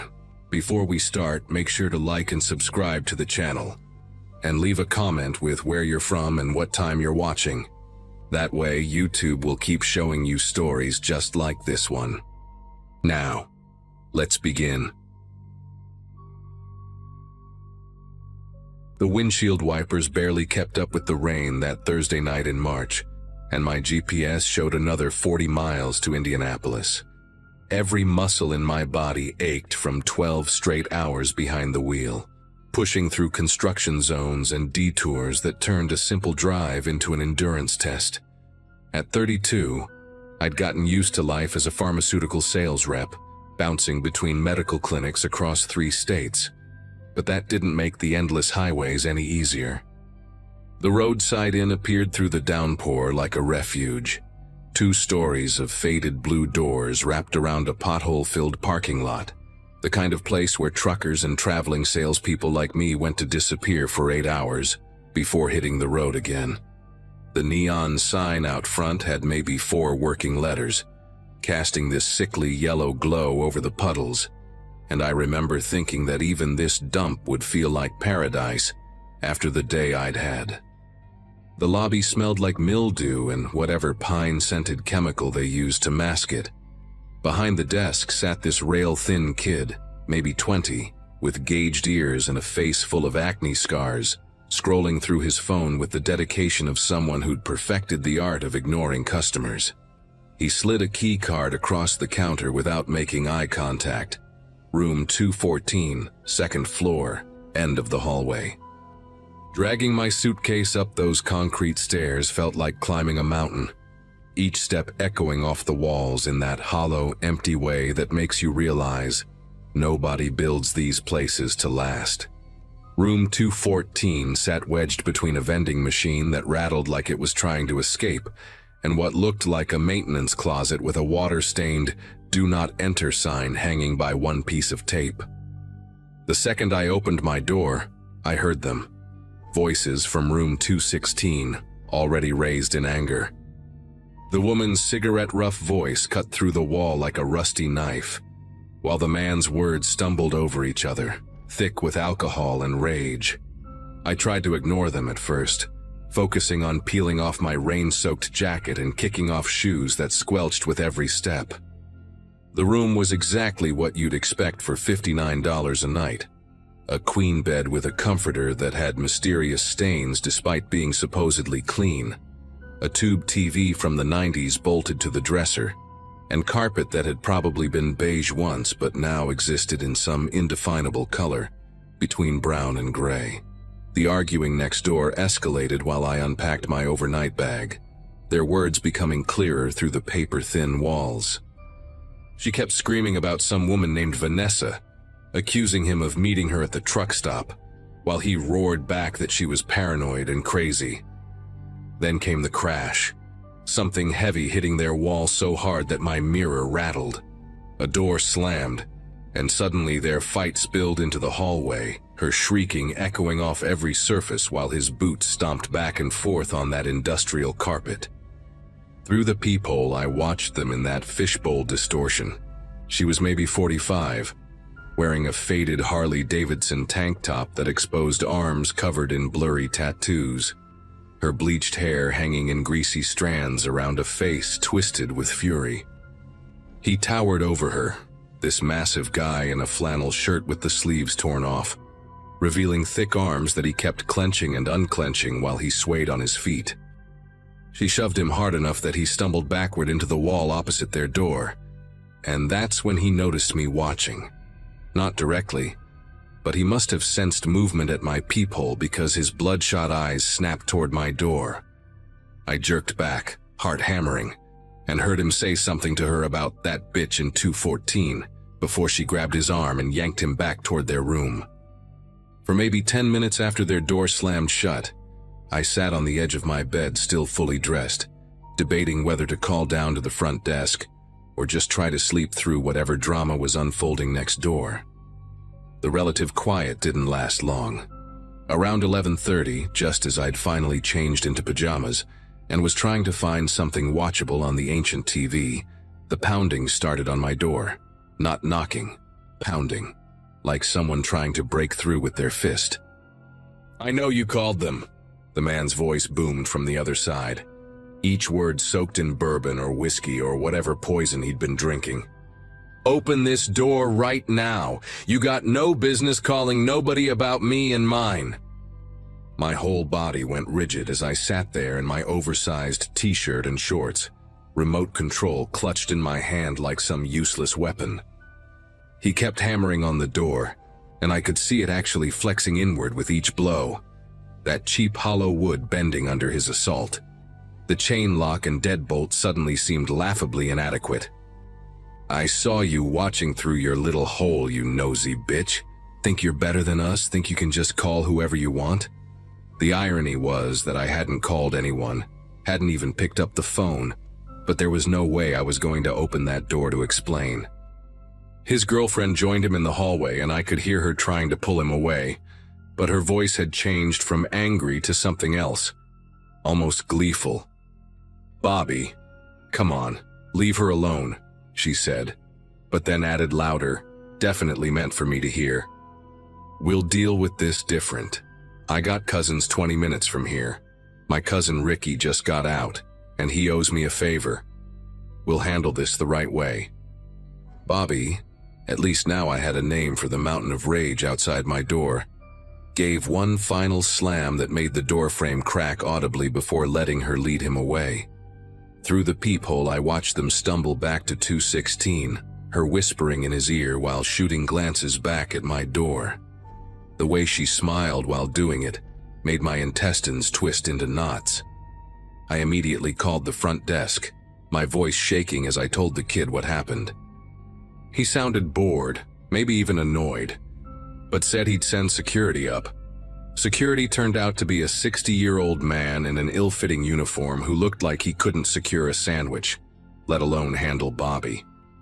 The security guard, whose name tag read Earl in faded letters, knocked on their door twice before Bobby yanked it open. Even from my cracked door where I watched, I could see Earl take an involuntary step backward. Bobby stood there in nothing but boxers and work boots, his hairy gut hanging over the waistband, still swaying like a tree in a storm. "Sir, we've had a complaint about noise and threatening behavior," Earl said. his voice cracking like a teenager's. Bobby laughed, this deep, ugly sound that seemed to come from somewhere dark inside him. Complaint? That lying bitch next door called you? She's been listening to us all night, probably getting off on it. Earl tried to maintain some authority, his hand hovering near the radio on his belt. But we all knew that radio was his only real power. The girlfriend appeared behind Bobby, now wearing a ratty bathrobe that barely covered her, and she started her performance. Tears, apologies, promises they'd keep it down. She was good at it too, switching from threatening to pathetic in seconds, explaining how they'd just gotten bad news about Bobby's father and emotions were running high.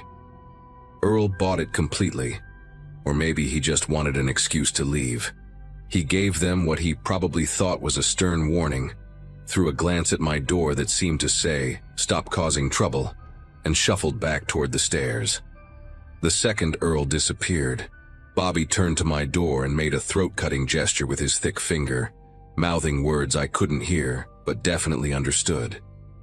They went back into their room, but now I could hear them talking, not yelling, which was somehow worse.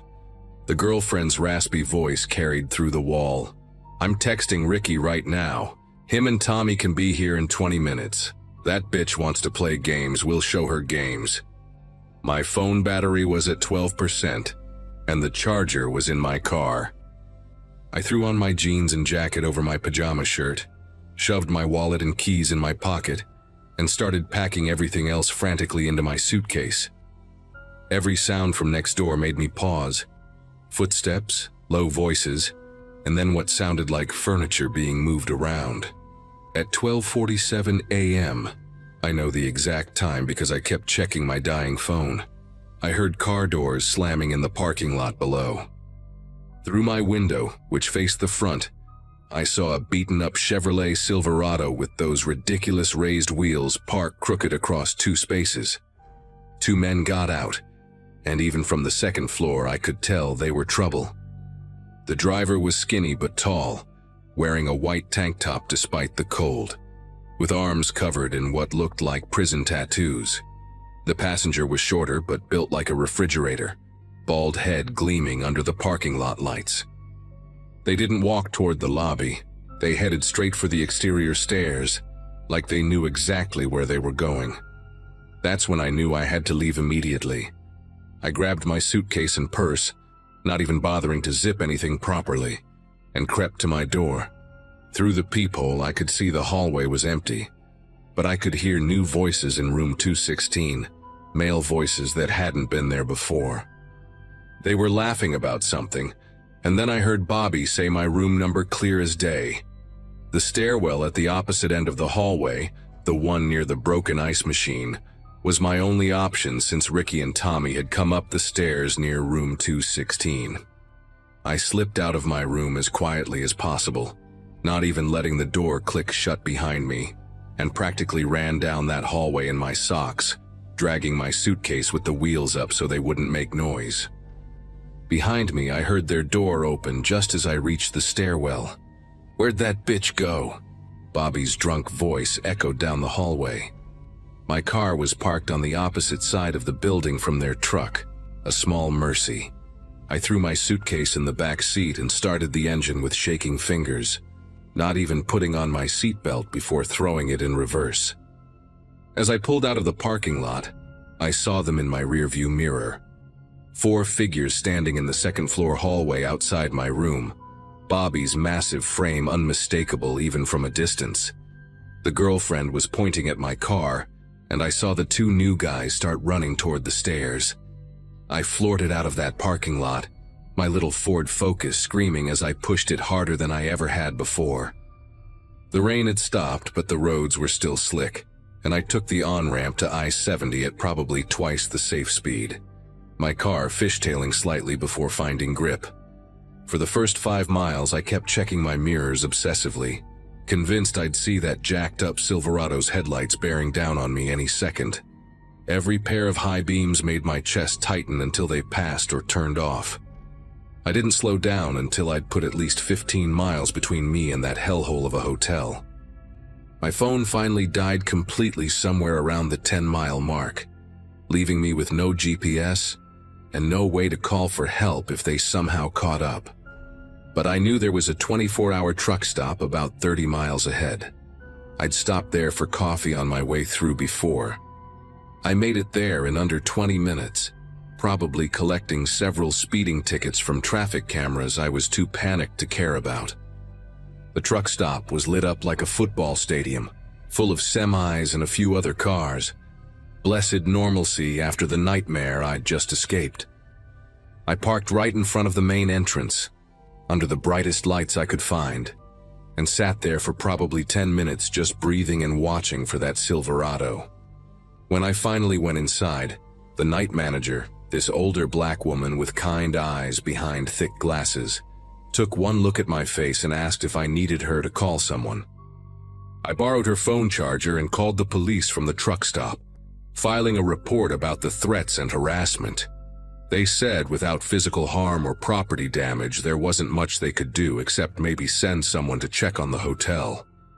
I spent the rest of the night in that truck stop, drinking terrible coffee and jumping every time someone new walked in.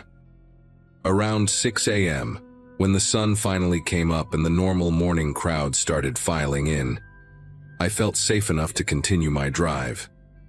I never went back to that hotel chain again, and for months afterward, I paid extra for better hotels with actual security and proper doors. Sometimes I still wonder what would have happened if I hadn't seen that truck pull up, if I'd waited even 5 more minutes to leave.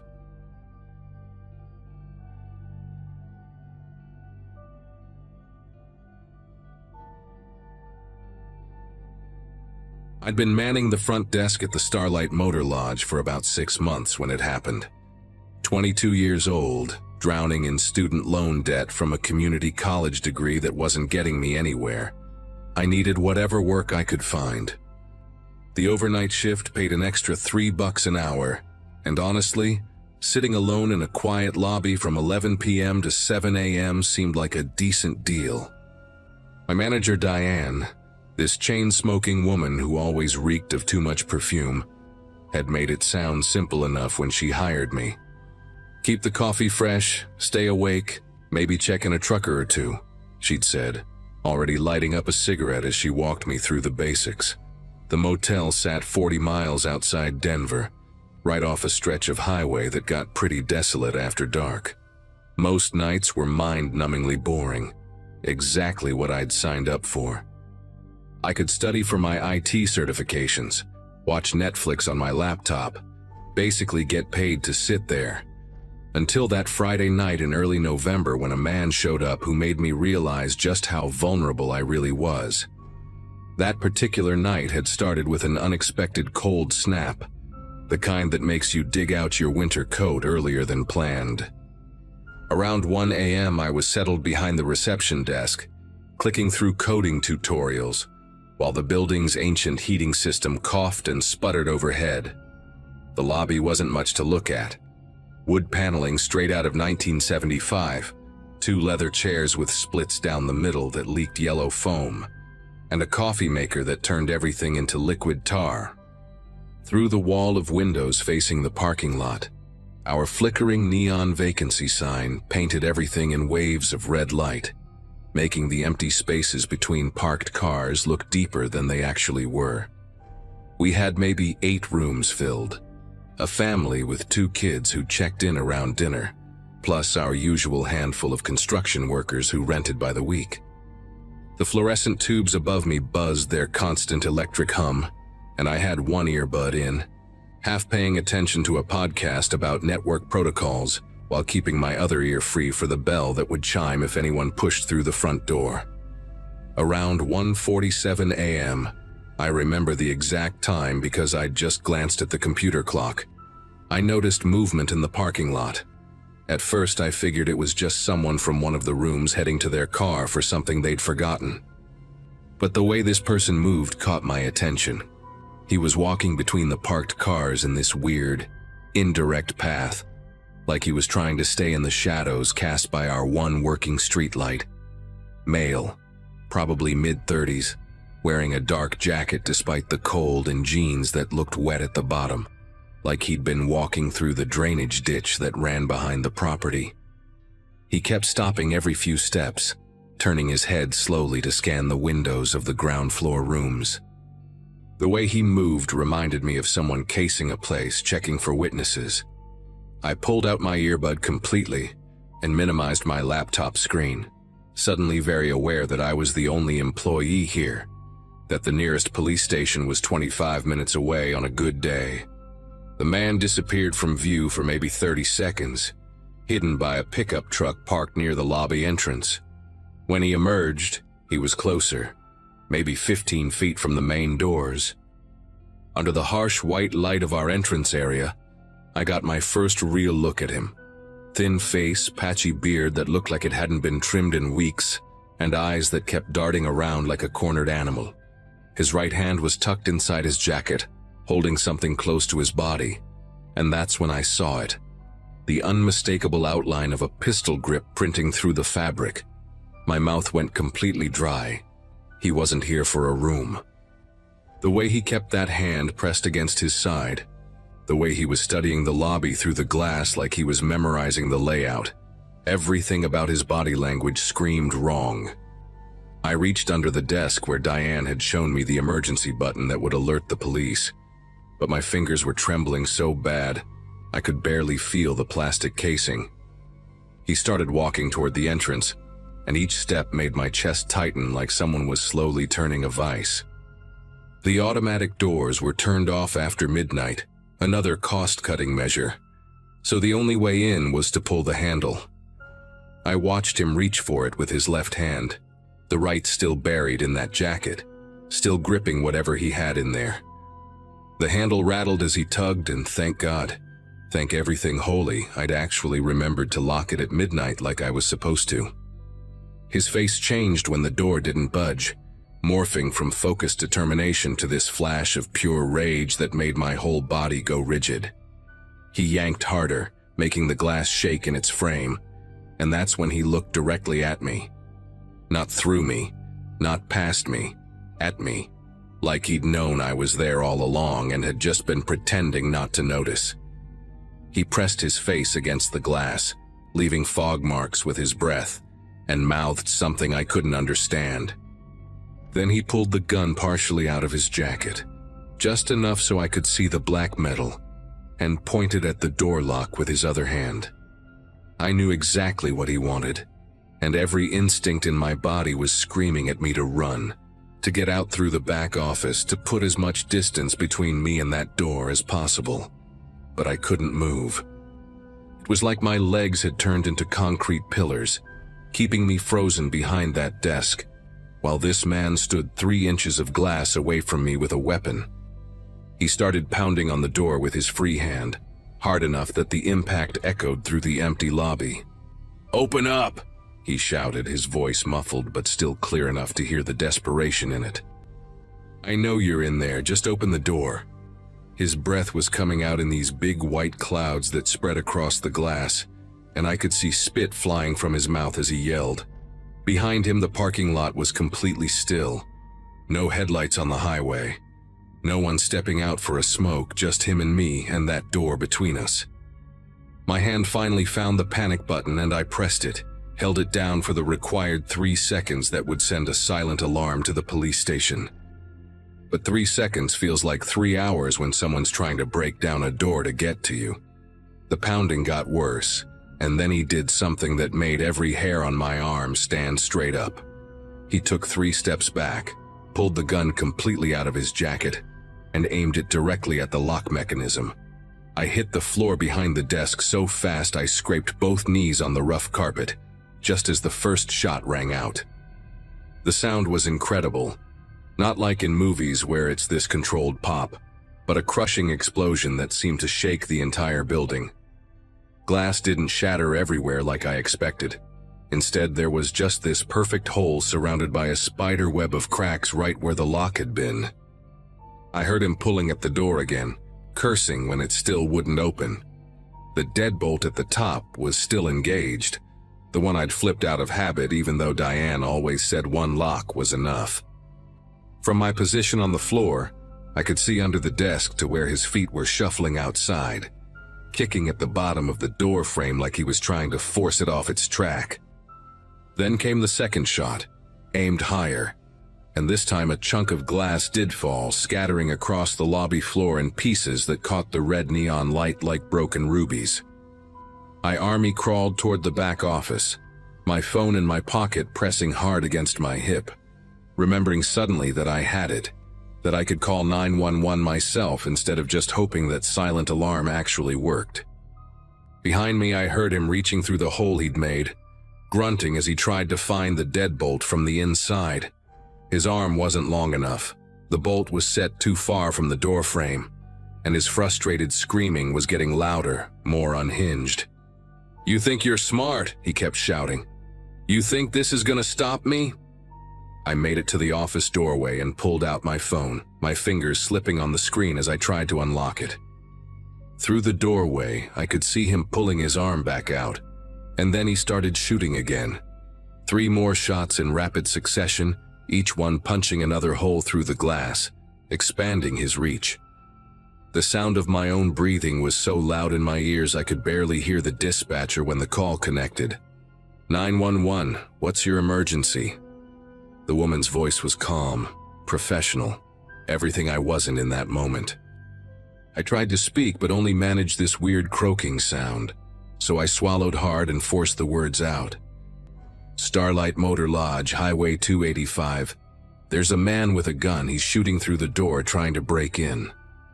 I could hear myself talking too fast, words running together, but I couldn't slow down. "How many shots fired?" she asked, and I realized I'd lost count after 5. 5, maybe 6, I said, pressing myself against the office wall. "He's still here, still trying to get in." She told me units were already responding to the silent alarm, ETA 12 minutes, and those 2 numbers, 1 and 2, might as well have been infinity. Through the doorway, I could see the man had stopped shooting. He was standing perfectly still, head tilted like he was listening for something. Then he looked straight through the holes he'd made, scanning the lobby, and even though I was hidden in the office, I held my breath like he could hear me breathing from 30 feet away. What happened next still doesn't make complete sense to me. He suddenly jerked his head toward the parking lot, like someone had called his name, and took 2 quick steps backward. A pair of headlights swept across the front of the building. Someone pulling into the lot, probably a late-night trucker looking for a room. The man looked between the approaching vehicle and the destroyed door, then did something with his gun that made a clicking sound, like he was checking the chamber or maybe putting the safety back on. He turned and ran, not toward the highway like I expected, but straight into the field behind the motel, stumbling through the tall grass until the darkness swallowed him completely. The headlights belonged to a semi that parked right in front of the lobby, and this huge bearded guy climbed out, took one look at the door with its constellation of bullet holes, and immediately got back in his truck. I watched him on his phone, probably calling the cops himself while I stayed crouched in that office, unable to convince myself it was really over, that the man wasn't circling back around to try again. The police showed up in 9 minutes, not 12. 3 squad cars with lights blazing, officers spreading out across the property with flashlights and drawn weapons. One of them, a younger guy with a shaved head who introduced himself as Officer Brennan, found me still sitting on the office floor with my phone clutched in both hands. He had to tell me 3 times it was safe to come out before I actually believed him.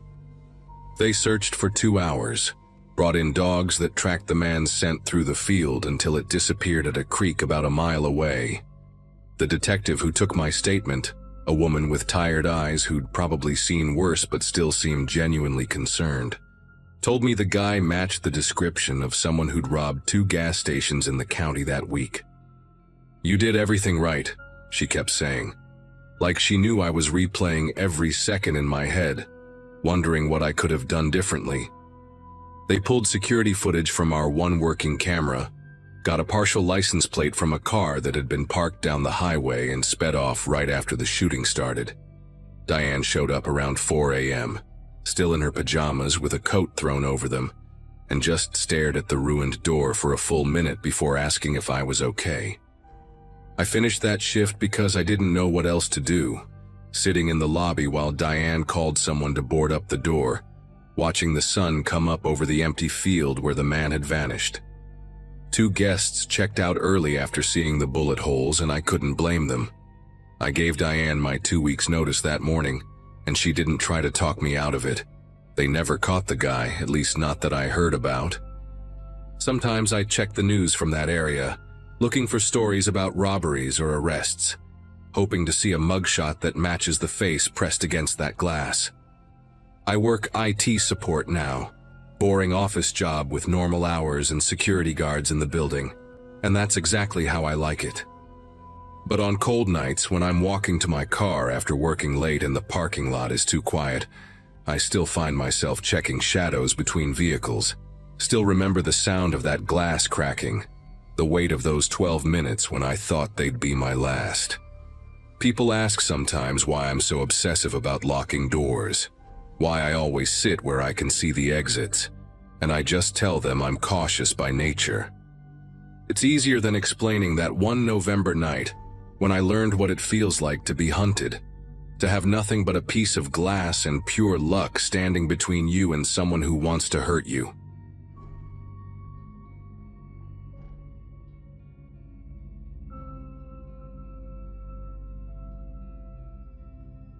Four of us had booked a suite at the Grandview Hotel downtown for Ashley's bachelorette weekend in early October 2022. I was the maid of honor, and honestly, I'd been planning this trip for months. Ashley and I had been best friends since college, and the other 2 girls, Megan and Jenna, were her cousins from California. The Grandview wasn't exactly 5-star luxury, but it had this trendy rooftop bar and a nice lobby area with live music on weekends. We'd gotten there Friday afternoon, dumped our bags in the room on the 8th floor, and immediately started getting ready for the night. The plan was simple: dinner at that fancy steakhouse across the street, then bar hopping until we couldn't walk straight anymore. You know how these weekends go, or at least how they're supposed to go. The lobby bar was packed when we came back around 9 that night, deciding to have a few drinks at the hotel before heading out again. There was this jazz trio playing, and the atmosphere was actually pretty great. We grabbed a table near the windows, ordered a round of Cosmopolitans because Ashley insisted on being classic, and that's when we started chatting with the group at the next table. 3 guys and 2 women, all dressed like they'd come from some corporate event. They introduced themselves as consultants from Chicago, in town for a conference. The one who did most of the talking, Brandon, had this polished way about him. Expensive watch, perfect teeth, kept buying rounds for everyone. His colleague, a woman named Claire, was telling us about all the best clubs in the city, writing down addresses on cocktail napkins. They seemed normal enough, maybe a little too eager to party with us, but nothing that raised any red flags at the time. We ended up staying at that bar way longer than planned, probably until midnight or so. Ashley was having a blast, doing these ridiculous poses for photos with everyone, including Brandon's group. At some point, Megan had to run up to the room because she'd forgotten her ID, and Brandon actually offered to walk her up since he said he needed to grab something from his room too. She laughed it off, said she was fine, but he kept insisting it wasn't safe for a woman alone in the elevators that late. Eventually, one of his friends, this quiet guy named Paul, told him to knock it off, that he was being weird. We all laughed about it. Brandon apologized and blamed the whiskey, bought another round. But I remember noticing how he watched Megan walk to the elevators, how he knew exactly how long she was gone. 12 minutes, he mentioned it when she came back. Claire kept the conversation going, showing us pictures from their conference, but Brandon's eyes kept drifting to our table, specifically to our hands whenever we'd set down our room keys. Around 1 in the morning, Jenna was starting to fade. She's always been a lightweight, so we decided to call it a night, The consultants were still going strong, trying to convince us to hit this 24-hour karaoke place about 10 blocks away. Ashley actually wanted to go, but I played the responsible maid of honor card and said we had spa appointments in the morning, which was true. Brandon made this big show of being disappointed, gave Ashley this long hug goodbye that made me uncomfortable, his hand lingering on her lower back. Claire exchanged numbers with Megan, promising to text her about some sample sale happening that weekend. As we waited for the elevator, I noticed Brandon's group wasn't far behind us, but then they turned toward the lobby exit instead. Paul waved goodbye, and something about his expression seemed almost apologetic, like he was embarrassed by his colleagues. The elevator ride up was filled with Ashley gushing about how cool they were, especially Brandon, while I kept thinking about how he'd counted those 12 minutes. We got to our suite and basically passed out immediately, Ashley and I in one bed, Megan and Jenna in the other. The room was on the corner of the 8th floor, with windows facing both the main street and the side alley. I remember setting my phone to charge on the nightstand and noticing it was 1:47 a.m. before everything went dark. Then at 3:22 a.m., I know the exact time because I looked at my phone immediately. I woke up to this sound at our door. It wasn't knocking, more like a soft scratching, like someone was trying to slide something into the card reader. You know that electronic beep when a key card gets rejected? That's what actually woke me. Beep. Pause. Beep. Pause. Then I heard whispering, at least 2 voices, maybe 3, right outside our door. My whole body went rigid. I reached over and grabbed Ashley's arm, squeezing until she made this confused grunt, and I whispered that someone was trying to get in. The beeping stopped for maybe 30 seconds, and I started thinking maybe they'd given up. Maybe it was just drunk guests at the wrong room. Then we heard the handle jiggling, really aggressive this time, like someone was putting their weight against the door while turning it. Ashley shot up in bed, suddenly completely awake. Jenna stirred in the other bed and mumbled something about keeping it down. That's when we heard a man's voice, crystal clear through the door. "Ashley, come on, open up. You left your purse at the bar." But here's the thing. Ashley's purse was right there on the dresser. I could see it in the light from the street coming through the curtains. And the voice, it was trying to sound like Brandon, but it was different, forced, like someone imitating him. Ashley grabbed my hand so hard her nails dug into my palm. The handle jiggled again, harder, and then we heard a different voice, younger, nervous. "Maybe try the other one again." The other one? What other one? That's when real panic set in. I grabbed my phone and immediately called the front desk while Ashley shook Megan and Jenna awake. The phone rang once, twice, 3 times. Why the hell was nobody answering at the front desk of a major hotel? Finally, on the 5th ring, a tired-sounding woman picked up. I was trying to whisper but also make sure she understood the urgency. "Someone's trying to break into room 8117. They have a key card. They keep trying it. Please send security now." She asked me to repeat the room number, and in those few seconds of me talking louder, the noises outside stopped completely. Dead silence. The woman said security would be right up, but I just knew, that whoever was outside had heard me on the phone. Megan was at the door now, looking through the peephole, and she suddenly jerked back like she'd been shocked. "There's someone standing right there," she whispered. "He's wearing something over his face like a ski mask. Jesus Christ, he's just standing there staring at the peephole." We all huddled together on the far bed, watching the door. My phone showed 3:26 a.m. The silence stretched out for what felt like hours, but was probably only a minute. Then we heard footsteps moving away, not toward the elevators but toward the stairwell at the end of the hall. The stairwell door made this distinctive metallic clang when it closed, the same door we'd used earlier when the elevator was taking too long. About 30 seconds after that, we heard running footsteps in the hallway, multiple people, and then aggressive knocking. Hotel security, room 8117. Relief flooded through me so hard I actually felt dizzy. But when I went to look through the peephole, Megan grabbed my arm. "What if it's them?" she said. "What if they're pretending?" And honestly, after what we'd just experienced, it didn't seem impossible. I called the front desk again, the same woman answered, and I asked her to confirm she'd sent security. She said yes, 2 officers, one named James and one named Kyle. I asked what they looked like and she seemed confused, but told me James was tall and bald, Kyle was shorter with a beard. When I looked through the peephole, that's exactly who was standing there, uniformed and everything.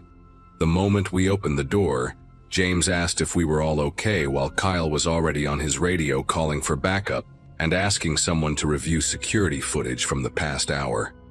They had us describe everything: the voices, the keycard attempts, the man in the mask.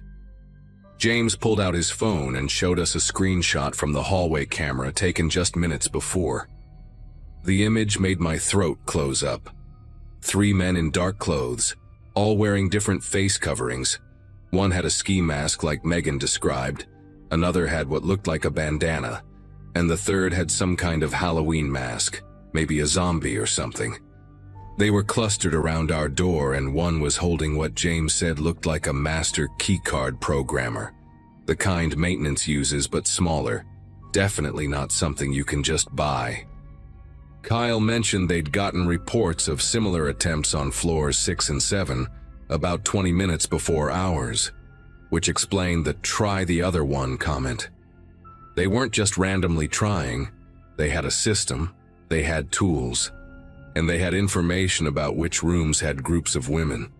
James asked us about the bar, if we'd talked to anyone, and my heart just sank as I described Brandon's group. I mentioned how he'd watched Megan, counted the minutes, the way he'd focused on our room keys. James and Kyle exchanged this look that told me everything. Kyle said they'd need to review lobby footage, but groups like this often worked exactly that way.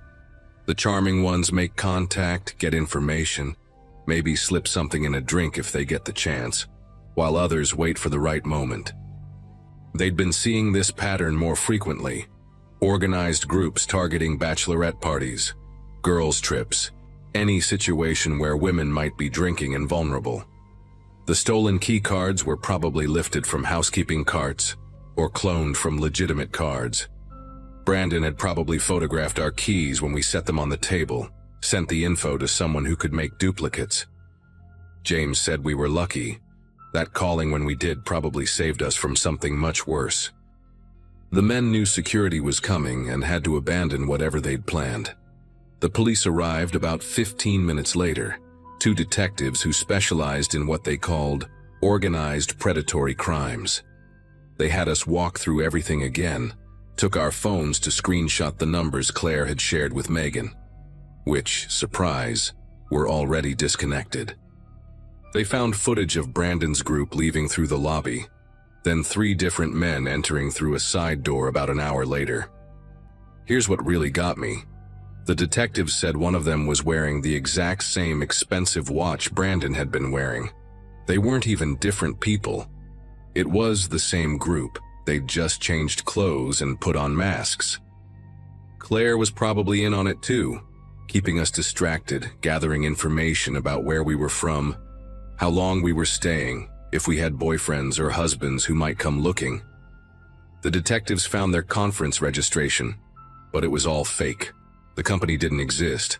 The names were aliases. The credit card used for their rooms was stolen. They'd checked out electronically at 2 a.m., probably right before attempting to get into our room. We spent the rest of the night in the hotel's security office because they needed to process our room as a crime scene, dust for prints on the door handle and card reader. Around 6 a.m., they moved us to a different room on another floor, but none of us could sleep. We just sat there in silence. Occasionally, one of us would start crying and the others would huddle around. The detective, a woman named Officer Ramirez, sat with us for a while and explained that these trafficking rings were getting smarter, more organized. They don't grab women off the street anymore.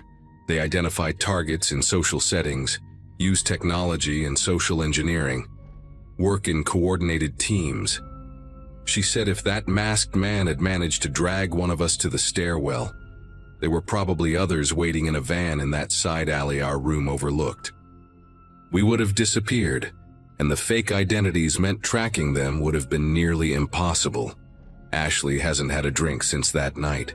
Can't even walk into a hotel bar without panicking. Megan moved back in with her parents. Jenna started carrying pepper spray and a personal alarm everywhere. And me? I can't stop thinking about how friendly they seemed, how normal the whole interaction was, how we almost went to that karaoke place with them. One different decision and this story would have had a very different ending.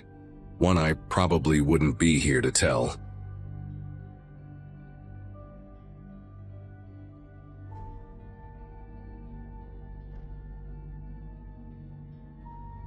I was 16 when my family decided to take a vacation to Florida during spring break of 2017.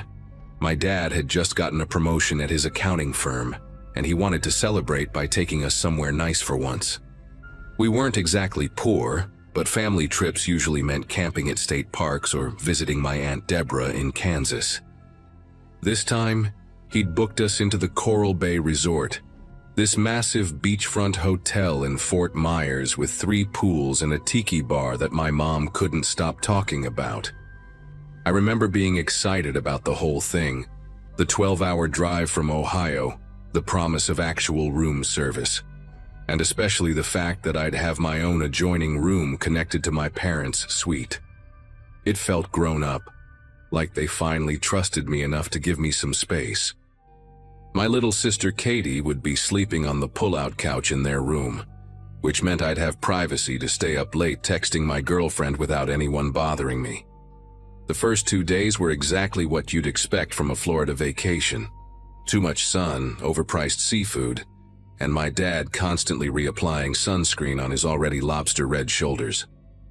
On that third night, Wednesday, we'd spent the entire day at this water park about 40 minutes from the hotel. I was exhausted in that specific way where your whole body feels heavy from chlorine and sun exposure.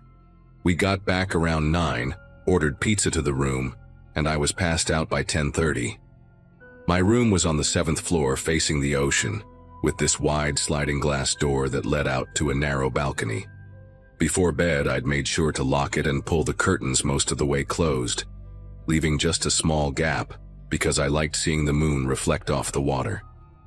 The AC was humming that steady white noise that expensive hotels have, and I remember thinking how comfortable the bed was compared to my lumpy mattress at home. Around 3 in the morning, I woke up.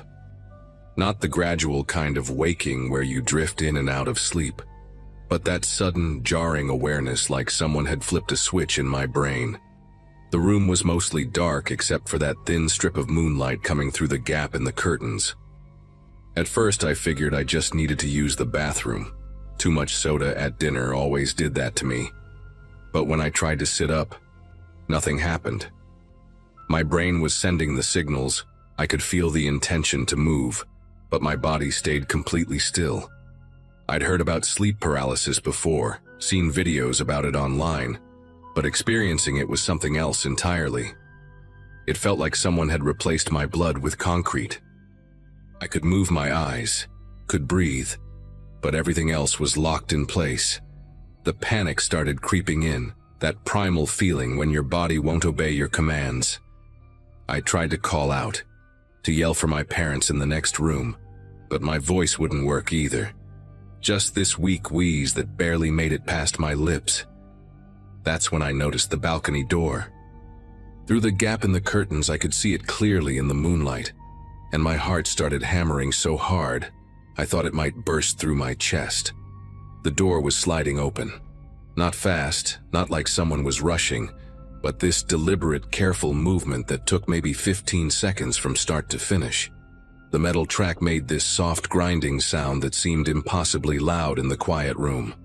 I watched, completely helpless, as a figure stepped through. He was tall, maybe 6'2" or 6'3", wearing what looked like dark work clothes, the kind maintenance guys wear. But it was 3 in the morning and I knew, I just knew this wasn't hotel staff. He stood there for a moment, silhouetted against the ocean backdrop, and then he turned toward me. His face was partially hidden by a baseball cap pulled low, but I could see he had a thick beard that went down to his chest, streaked with gray. He smelled like cigarettes and something else, something chemical like paint thinner or cleaning solution. He didn't rush toward me or ransack the room looking for valuables. Instead, he walked with this unnerving calmness, each step deliberate and nearly silent on the hotel carpet. He stopped at the foot of my bed and just stood there, watching me. His breathing was heavy and ragged, like he'd been running or climbing, which made sense since we were 7 floors up and he'd somehow gotten onto our balcony. His head tilted slightly to one side, the way a dog does when it's trying to understand something. I could see his eyes now. They were this pale gray color that looked almost white in the darkness, and they never blinked. Not once in what felt like hours, but was probably only 30 seconds. He reached into his pocket, and I thought this was it. He was going to pull out a knife or gun, but instead he took out a small digital camera, the kind people used before smartphones took over. He raised it slowly, pointed it at me, and the flash went off. The sudden brightness was blinding, leaving purple spots dancing in my vision.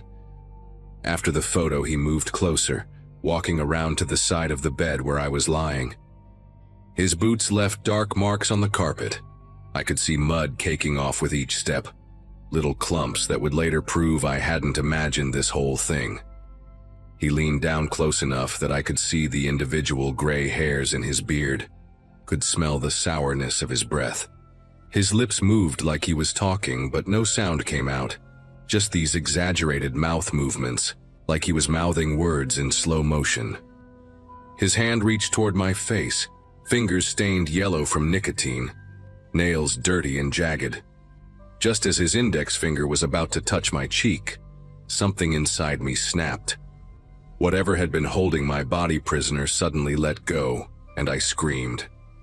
Not a normal scream, but this raw, terrified sound that ripped out of my throat and probably woke up half the hotel floor. The man jerked back like I'd slapped him, his pale eyes going wide with what looked like genuine surprise. He stumbled backward, knocking into the dresser where I'd left my phone charging. The connecting door to my parents' room burst open, and my dad came charging in wearing nothing but his boxers, wielding the hotel room's iron like a weapon. He was shouting something, asking what was wrong, but his voice sounded muffled and distant, even though he was right there. I pointed at the man, tried to say, "There's someone here," but my dad was already scanning the room, flipping on every light switch he could find. The sudden brightness made me squint, and in that split second of adjustment, the intruder moved, not toward the door to the hallway like you'd expect, but back toward the balcony. He was fast for someone his size, practically diving through the sliding door. My dad ran after him, yanked the curtains fully open, and stepped out onto the balcony. I could hear him yelling, looking over the railing, checking both directions, but there was nothing. No rope, no ladder, no indication of how someone could have gotten up or down from a 7th-floor balcony. My mom and Katie crowded into the room, my sister crying and my mom's face pale with worry. She kept asking if I was hurt, checking my arms and face like she was looking for injuries. My dad came back inside, his expression a mix of confusion and anger. He wanted to believe me. I could see it in his eyes, but the logical part of his brain was struggling with the impossibility of it. That's when I remembered the mud. I pointed to the carpet, and we all looked down at the dark, wet footprints leading from the balcony door to my bed and back again. My dad's whole demeanor changed. He grabbed the hotel phone and called the front desk, demanding security come up immediately. Within 10 minutes, my room was full of people. 2 security guards, the night manager, and eventually 2 police officers who looked like they'd rather be anywhere else at 4 in the morning.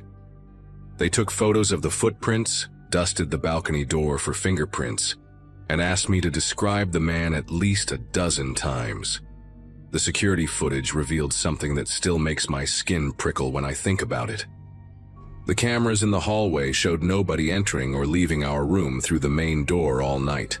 But here's where it gets worse.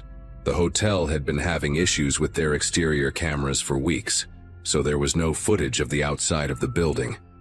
One of the security guards, a younger guy named Carlos, pulled my dad aside and told him something that the manager clearly didn't want us to know.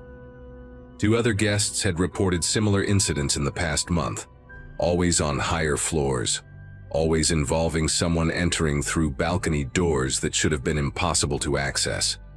The hotel had been quietly investigating, assuming it was either an inside job or someone with climbing equipment, but they'd found nothing. No gear left behind, no suspicious employees, no explanation for how someone could scale a smooth concrete wall 7 stories up. Carlos said they'd been telling guests it was probably nightmares or sleep disturbances, but the muddy footprints in my room were the first physical evidence anyone had documented. The police had me look through what felt like hundreds of mugshots on a tablet, local criminals and registered offenders, but I didn't recognize anyone. The man's face was burned into my memory, but it wasn't in their system. They asked about the camera, if I remembered what kind it was or if the flash had any distinctive color. All I could tell them was that it was silver and small, like the old Canon power shots everyone had in the 2000s. One officer, a woman with kind eyes named Officer Gomez, sat with me while my parents dealt with the hotel management.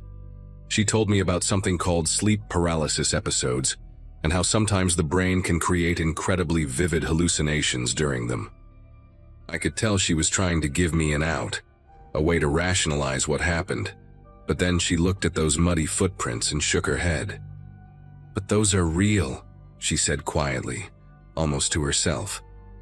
"Those are definitely real." She gave me her card and told me to call if I remembered anything else or if I needed to talk to someone about what happened.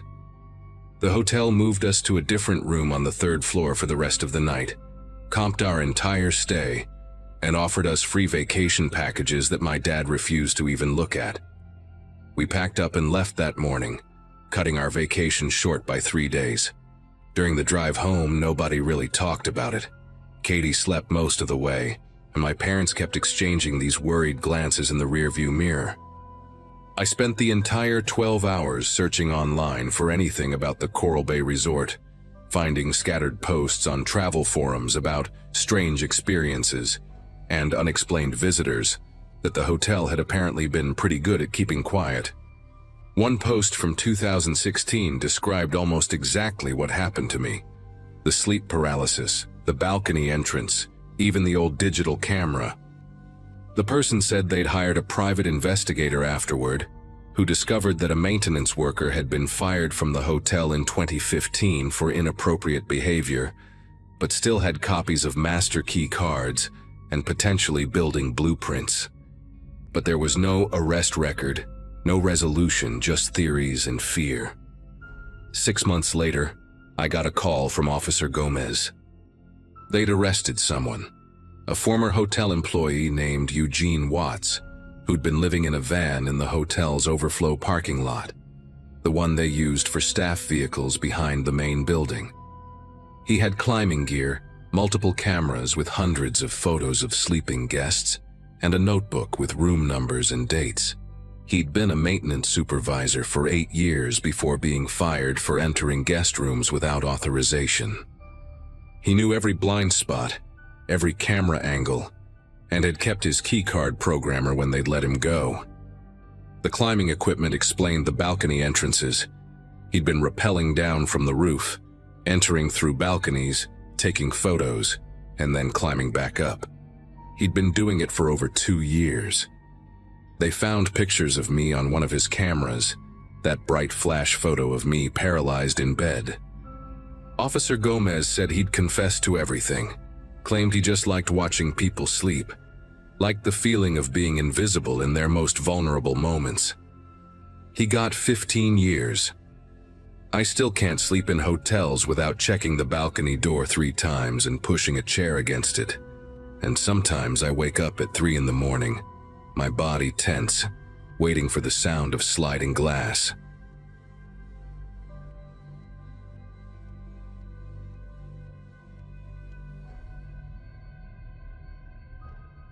February of '94 was colder than usual in southern Illinois. The kind of cold that seeps through your jacket no matter how many layers you wear. I was 43 then, working homicide for a small department, right where Interstate 64 cuts through miles of nothing but truck stops and budget motels. That Tuesday morning started with black coffee and a stack of paperwork until the phone rang around 12:30. Dead woman at the Blue Moon Inn, one of those places where you pay cash and the clerk barely looks up from his newspaper. The maid who found her, Gloria, was sitting in the lobby when I arrived, her hands wrapped around a cup of tea she wasn't drinking. She had chipped purple nail polish and kept staring at the floor while she told me how the guest hadn't answered for checkout, how she'd used her master key, how she'd screamed so loud the maintenance guy came running from 3 buildings over. Gloria said she'd never seen anything like it, the way the woman looked so peaceful, like a photograph. The victim was arranged on the bed with a precision that made my chest tighten. Hands folded across her stomach, hair fanned out on the pillow in perfect symmetry. Even her shoes placed neatly by the nightstand. The whole room reeked of industrial strength cleaner, that sharp ammonia smell that makes your eyes water. Dr. Hutchinson, our medical examiner who always kept peppermint gum in his coat pocket, spent 3 hours going over the scene. No fingerprints except the victim's, no DNA evidence, no signs of struggle. The killer had wiped down every surface, doorknobs, light switches, faucets, even the TV remote. Hutchinson found faint ligature marks on her neck, so subtle they were almost invisible. Something soft had been used, maybe a silk scarf or fabric belt, and whoever did it had taken it with them. Based on liver temperature and rigor, she'd been dead since Sunday night. But the Do Not Disturb sign had bought the killer almost 40 hours before discovery. Her name was Lisa Thornton, 34, traveling alone from Michigan to visit her sister in Texas. She checked in Saturday afternoon, paid for 2 nights in cash, and the clerk, an older guy named Frank who chewed tobacco and watched game shows all day, said she'd seemed normal, maybe a little tired from driving. Her car, a blue sedan with Michigan plates, was still in the parking lot with her suitcase in the trunk, untouched. Nothing valuable was missing from the room. Her purse still had $80 and credit cards inside. We interviewed every guest who'd been at the motel that weekend, but it was the kind of place where people minded their own business and kept their doors locked. Nobody heard anything unusual Sunday night. The couple in the room next door had been arguing about money, loud enough that 2 other guests complained, but they swore they never heard anything from Lisa's room. The killer had been quiet, controlled, invisible. 6 weeks later, I got a call from a detective in Kentucky, right across the river. They'd found a woman at the Sunset Lodge just off I-64, about 90 miles east of our crime scene. Same setup, body arranged perfectly on the bed, room wiped clean, soft strangulation marks that you'd miss if you weren't looking for them. The victim was Nancy Caldwell, 29, a pharmaceutical sales rep from Memphis who'd been making her rounds through small-town medical offices. She'd been dead 2 days when housekeeping found her, that familiar Do Not Disturb sign hanging on the door handle. The detective, a guy named Garrett with a thick accent and a habit of clicking his pen while he talked, said their forensics team couldn't find anything useful. The killer had even wiped down the toilet handle and the inside doorknob, places most people wouldn't think about. We started comparing notes, and the similarities made my skin prickle. Both women traveling alone, both staying at cheap motels right off the interstate, both killed on Sunday nights. The third body turned up in early May, this time in Missouri. The Gateway Rest Stop, another budget motel that had seen better days, with peeling paint and a flickering neon sign missing half its letters. Rebecca Dalton, 41, a divorced real estate agent heading to a conference in St. Louis. Same Sunday night death, same meticulous crime scene, same invisible killer. By then, Garrett and I had brought in the FBI, and they sent 2 agents who looked like they'd stepped out of a recruiting poster. Clean-cut, serious, carrying leather briefcases that probably cost more than my monthly car payment. They set up a task force, created a geographic profile, analyzed traffic patterns along I-64. The corridor was perfect for someone who didn't want to be remembered. Hundreds of miles of identical motels, exhausted travelers who just wanted a bed for the night, desk clerks who'd seen too much to care about another face passing through. We pulled registration records from dozens of motels, looking for someone who'd been at all 3 locations around the time of the murders. The pattern held through summer and into fall. Julie Hoffman in Indiana, strangled on a Sunday night at the Traveler's Rest. Carolyn Pierce at the Highway Haven near Evansville. Each time the killer got better at being invisible. They started varying the days between discovery, sometimes leaving the sign up for 3 days, sometimes just 1. But always that same careful positioning of the body, always that obsessive cleaning of the scene. I'd lie awake thinking about him, and I was sure it was a him. Something about the strength needed for the strangulation, the height required to position the bodies just so. He had to be someone who looked completely ordinary, someone who could walk through a motel lobby without anyone giving him a second glance. Maybe a salesman with a regular route, maybe a trucker, maybe just someone who liked driving that stretch of highway, hunting. We interviewed hundreds of people that year. Motel employees, regular guests, truckers who ran that route weekly, sales reps who covered the territory. I remember this one guy, Walter Briggs, who sold medical supplies and had been within 50 miles of 3 of the murders. He was nervous during questioning, sweating through his white shirt, hands trembling as he showed us his receipts. Turned out he was having an affair and thought his wife had hired us. Another suspect was a night shift worker named Howard, who delivered newspapers to several of the motels. He had these pale gray eyes that never seemed to blink, and he knew every back road and shortcut along the interstate. We watched him for 2 months, but his alibi for the Kentucky murder was solid. He'd been in the hospital getting his appendix removed. The FBI profiler, a woman named Agent Morse who wore her hair in a tight bun and took notes in shorthand, said we were looking for someone with above-average intelligence, possibly military or law enforcement background, someone who understood evidence and crime scenes. The worst part was talking to the families. Lisa Thornton's sister drove up from Texas, a small woman with the same red hair, who kept asking if Lisa had suffered. I told her it had been quick, which was probably true, but I couldn't tell her that her sister had been positioned like a doll, that someone had taken their time arranging her body after she was gone. Rebecca Dalton's teenage son, tall and awkward with braces, stood in my office without saying a word, while his grandmother explained they just wanted to know why. Julie Hoffman's husband broke down completely, said they'd been trying to have kids, that she'd been driving to see a fertility specialist. These weren't random victims to their families. They were real people with plans and hopes and favorite songs on the radio. But to the killer, they were just opportunities, women alone in the wrong place at the wrong time, perfect for whatever sick ritual he was performing. By December of '94, we had 6 bodies and no solid leads. The task force was meeting every week in a conference room that smelled like burnt coffee and frustration. We had a map on the wall with red pins for each murder, trying to find a pattern beyond the obvious. The murders were spaced out geographically, but all within a 300-mile stretch of I-64. The FBI brought in a computer expert who ran algorithms trying to predict the next location, but the killer wasn't following any mathematical logic we could find. Then we caught what we thought was a break. A desk clerk at a motel in Effingham, a young kid named Justin who was working nights to pay for college, called in about a guest who'd made him uncomfortable.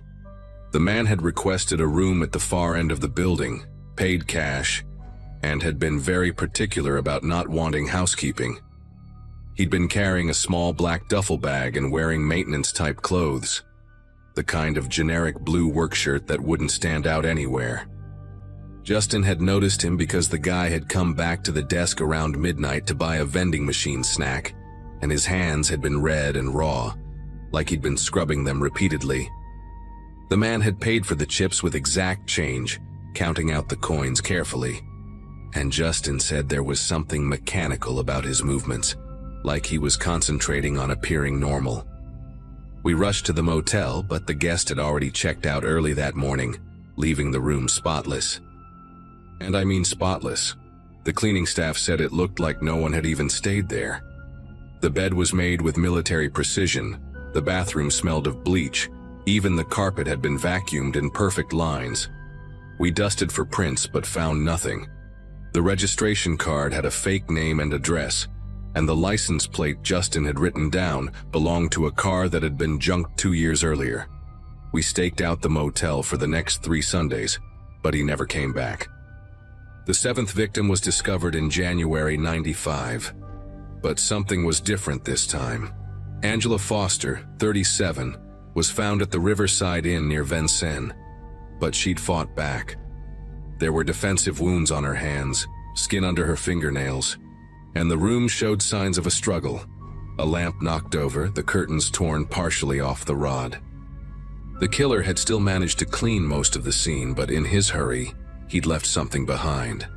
A partial footprint in blood near the bathroom door, size 10 work boot, common brand sold everywhere. More importantly, Angela had managed to scratch him deep enough to draw blood. We got DNA from under her nails, ran it through every database we had access to, but no matches. He wasn't in the system. The medical examiner said Angela had almost gotten away. There were bruises indicating she'd made it to the door before he caught her. She'd been a fighter, a personal trainer from Louisville who probably had more strength than he'd expected. After Angela, the murders stopped. Just stopped. We waited, watched, kept the task force running for another year. But nothing. We never caught him. That's the part that eats at me, even now, almost 30 years later. 7 women dead, and he just vanished. The FBI profiler thought Angela Foster had scared him, made him realize he was getting sloppy, taking too many risks. Maybe he moved his hunting ground somewhere else. Maybe he died. Maybe he just decided 7 was enough. I retired in 2001, but I kept copies of all the files, and every few years I go through them again, looking for something we missed. I think about him sometimes when I'm driving and pass one of those old motels. Most of them closed now or converted into something else. I wonder if he's out there, some regular-looking guy in his 60s or 70s now, living a normal life, keeping his secret. The DNA sample is still in evidence, waiting. Technology gets better every year, and maybe someday we'll get a match. Until then, I keep the victims' photos in my desk drawer. Lisa, Nancy, Rebecca, Julie, Carolyn, Angela. 7 women who deserved better than becoming just another cold case, another pattern in a map of red pins that never led anywhere.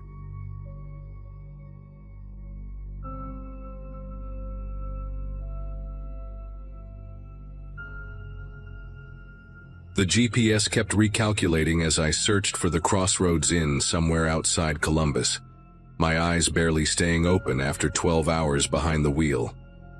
I'd left Philadelphia around noon after a client meeting that ran way too long, and now at nearly midnight, every mile felt like torture. I'm a regional sales manager for a medical equipment company. Basically means I live in hotels and conference rooms, shaking hands and explaining why our MRI machines are worth the investment. At 34, I'd gotten pretty good at the nomad lifestyle. Knew which rest stops had decent coffee, which hotel chains had the firmest mattresses. But that particular Wednesday in late September was testing every ounce of patience I had left. My phone showed 11:47 p.m. when I finally spotted the faded sign through the drizzle that had started somewhere around Wheeling. Just needed a bed, a shower, maybe some vending machine dinner if I could stay awake long enough to eat it. The kid at the front desk looked half asleep himself, couldn't have been more than 20, wearing a polyester vest that was 2 sizes too big. He kept yawning while pecking at the keyboard with 2 fingers, squinting at the monitor like the text was written in hieroglyphics. The lobby had that familiar smell, part bleach, part mildew, part something indefinable that every budget hotel seems to cultivate. After what felt like an eternity of watching him hunt and peck, he finally slid a key card across the counter without even looking up. Room 237, 2nd floor, down the hall to the right. I grabbed my overnight bag, the one with the broken zipper I kept meaning to replace, and headed for the elevator. The hallways were completely silent except for the hum of ice machines and the distant sound of a TV bleeding through someone's door. When I got to 237, there was already a Do Not Disturb sign hanging from the handle, which struck me as weird, but I figured housekeeping just forgot to take it down. I swiped the card and heard that familiar electronic beep, the little light flashing green. The door clicked open and I pushed inside, fumbling for the light switch along the wall. The room was pitch black, but right away something felt wrong. The air was too warm, too lived in, like someone had been there for days. My fingers found the switch, and when the lights came on, my brain took a second to process what I was seeing. The bed was a complete mess, sheets twisted and thrown back, pillows scattered. There were clothes draped over the chair by the window, jeans, a leather jacket, work boots on the floor. A half-eaten pizza sat in an open box on the desk, and the TV was paused on some action movie I didn't recognize. Empty beer bottles lined the nightstand, and there was an open suitcase on the luggage rack with clothes spilling out of it. This wasn't a room waiting for me. Someone was already here. Had been here for a while by the looks of it. Before I could even think about backing out, I heard the bathroom door creak. The sound made every muscle in my body tense up, that primitive part of your brain screaming that you're somewhere you shouldn't be. A man stepped out, massive guy, probably 6'4", wearing nothing but boxers and a white undershirt that barely contained his barrel chest. His face was already red, veins standing out on his neck, eyes narrowed to slits. He had that look of someone who'd been drinking but wasn't quite drunk, that dangerous middle ground where anger comes easy. "What the hell are you doing in my room?" His voice was low, gravelly, the kind that probably sounded threatening even when he was ordering coffee. He took a step forward and I instinctively stepped back, my bag hitting the door frame behind me.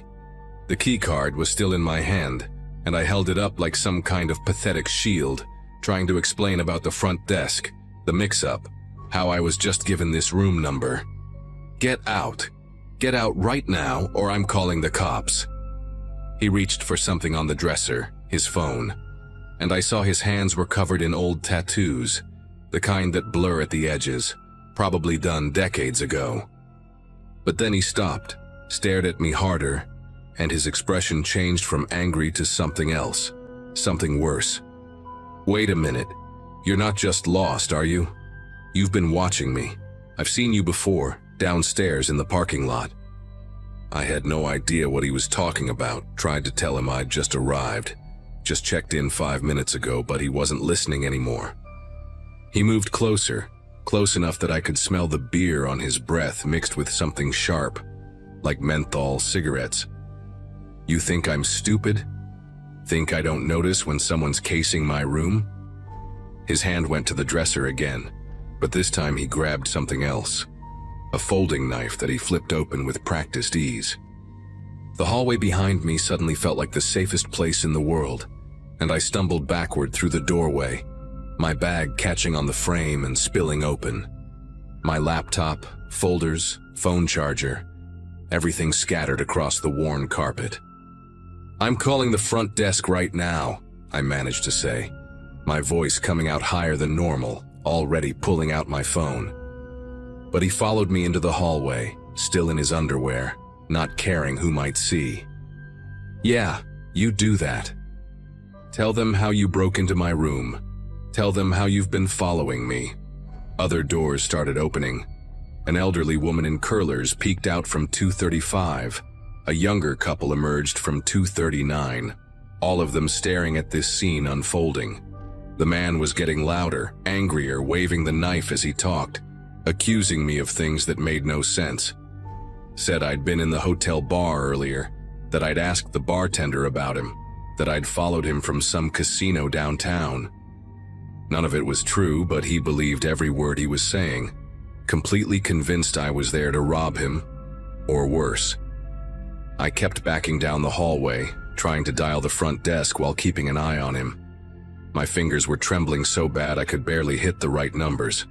The elderly woman had already slammed her door shut, but the couple was frozen, the guy recording everything on his phone while his girlfriend tugged at his arm. The big man kept advancing, ranting about how he had cash in his room, how he knew people like me, how he wasn't going to be a victim.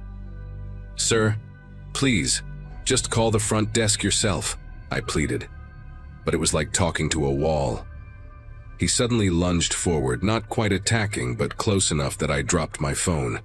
It clattered on the floor and slid under a housekeeping cart someone had left in the hallway.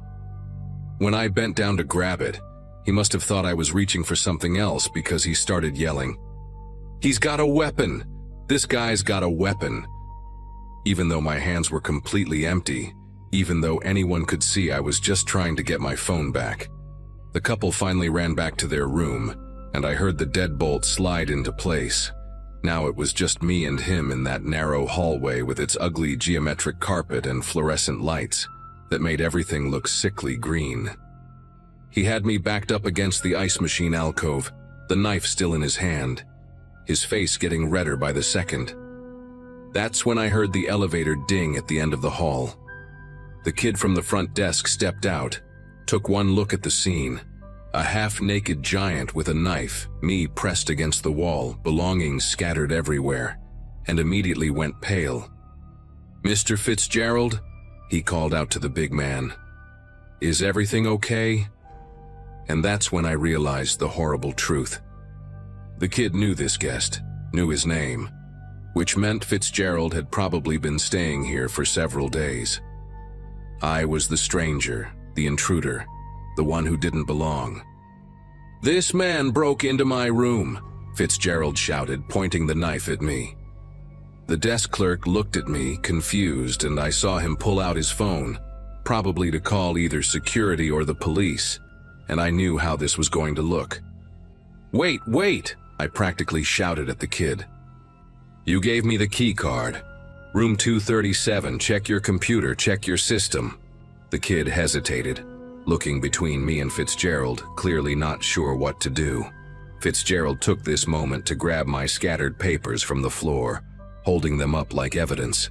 "Look at this, he's got all kinds of documents, probably fake IDs, credit cards. Check his bag." The way he was spinning the story, even I was starting to feel guilty, like maybe I had done something wrong. The kid was backing toward the elevator, keeping his distance from both of us. "Sir, I need you both to calm down. I'm calling my manager." But Fitzgerald wasn't having it. He threw my papers in the air, letting them flutter down like confetti, then kicked my laptop bag down the hall. "This piece of trash has been stalking me for 2 days. I want him arrested." 2 days. I'd been in Philadelphia 2 days ago, had the receipts to prove it. But who was going to listen to me now? That's when everything shifted into pure chaos. Fitzgerald suddenly rushed at me, maybe thinking I was going to run, maybe just fed up with waiting. The knife was still in his right hand, but he reached for me with his left, grabbing a handful of my shirt. I could smell his sweat, see every broken blood vessel in his eyes, feel his breath hot on my face. Pure instinct kicked in, and I shoved him as hard as I could. He stumbled backward, his bare feet slipping on the smooth carpet, and crashed into a room service tray someone had left outside their door. Plates and glasses shattered, food went everywhere, and Fitzgerald went down hard, the knife skittering away under a door. The sound was tremendous in that enclosed space, like someone had dropped a whole kitchen's worth of dishes. More doors opened, More faces appeared, and someone started screaming. Fitzgerald was trying to get up, slipping on mashed potatoes or whatever it was, cursing and threatening to kill me. The desk clerk was frantically talking on his phone now, and I heard him say police and assault and give the hotel address. I did the only thing that made sense in that moment. I ran. Not toward the elevator where the clerk was standing, but to the stairwell at the opposite end of the hall. Behind me, I could hear Fitzgerald roaring, hear the desk clerk yelling for me to stop, hear doors slamming as guests locked themselves in. I took the stairs 3 at a time, my dress shoes sliding on the metal edges, one hand on the railing to keep from falling. My car keys were still in my pocket, thank God, but everything else, my laptop, my work files, my phone, was scattered all over that second-floor hallway. I burst through the exit door into the parking lot, the cool September air hitting my face like a slap. My rental car, a silver Nissan Altima, was parked near the back, and I sprinted for it, fumbling with the key fob. The locks clicked open just as I heard the stairwell door bang open behind me. Fitzgerald had followed, still in his underwear, barefoot on the asphalt, screaming threats and obscenities that echoed across the parking lot. I gunned the engine and peeled out of there, watching in the rearview mirror as Fitzgerald stood in the middle of the lot, illuminated by the harsh security lights, looking like some deranged character from a nightmare. My heart was hammering so hard I thought it might break through my ribs. I drove for maybe 20 minutes before pulling into a well-lit gas station, sitting there with the engine running, trying to figure out what to do. No phone, no laptop, no way to call anyone, or even check into another hotel. I ended up driving straight through to Cincinnati, found an all-night diner, and used their phone to call my credit card company to report my cards potentially compromised. The next morning, I called my boss from a payphone. They still had one at a truck stop, and tried to explain why I'd missed my morning meeting. 2 weeks later, a detective from Columbus called my office. They'd found my things and wanted to return them, but also wanted my side of the story. Turns out Fitzgerald had a history of paranoid episodes, had been off his medication, and had been asked to leave 2 other hotels that month. The Crossroads Inn had meant to move him to a different room that night, but never updated their system. Room 237 was supposed to be empty, ready for me, but their mistake nearly got me arrested or worse. I got my stuff back eventually, but I never stayed at that chain again, and now I always double-check at the front desk if they're absolutely sure the room is empty.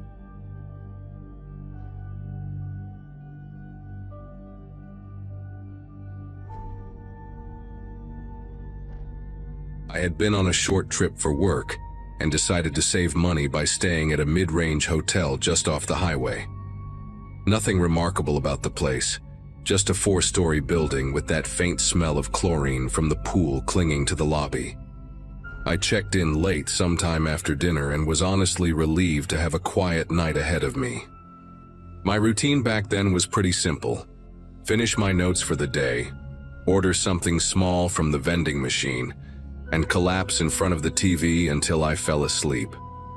That night, though, I ended up outside a little longer than usual because I needed to grab a few things from my car in the back lot. Walking across the lot, I noticed a man in a dark jacket moving a few rows over. At first, I thought nothing of it. It wasn't unusual for guests to come and go. But as I unlocked my car, I realized he wasn't heading toward a vehicle.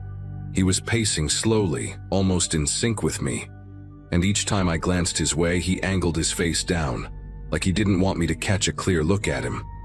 My gut told me to hurry. I pulled the small bag I needed from the passenger seat, locked up and made for the side entrance that required a keycard. The second I pushed into the hallway, I heard the heavy metal door creak again behind me. Someone else had slipped in, closing the distance faster than I expected. My room was on the 3rd floor, but I didn't want to lead a stranger straight to where I'd be sleeping. Instead, I cut toward the stairwell at the end of the hall, telling myself it was just paranoia, that maybe he really was a guest. But when I hit the door and shoved it open, the stairwell felt colder, emptier, like a place you weren't supposed to linger. I hurried down toward the fire exit on the ground level, thinking I could step out, loop around the building, and come back through the front desk where staff were still awake. That plan collapsed when I hit the final landing. The red metal bar on the door should have pushed open easily, but a heavy chain wrapped around the handles outside rattled against the frame. Someone had secured it tight, as if they didn't want anyone escaping that way. The sound of footsteps above grew sharper, echoing down the stairwell, each step deliberate, closing in. I remember gripping the railing, my heart pounding louder than the thud of those approaching steps. For a split second I considered shouting, hoping someone in a nearby room might hear, but my voice caught in my throat. The air smelled faintly of dust and old paint, like no one had been down there in ages. I pressed against the chain door again, rattling it harder this time, but the links clinked like mocking laughter. Whoever chained it shut had made sure it wasn't budging. Retreating upward felt like walking into a trap, but it was the only option I had. I started back up, my shoes squeaking slightly on the concrete stairs. The footsteps above slowed, like the person had realized I had nowhere else to go. Every turn of the stairwell gave me just enough time to imagine what kind of face I'd see if I pushed through the next door. Was it a hotel employee?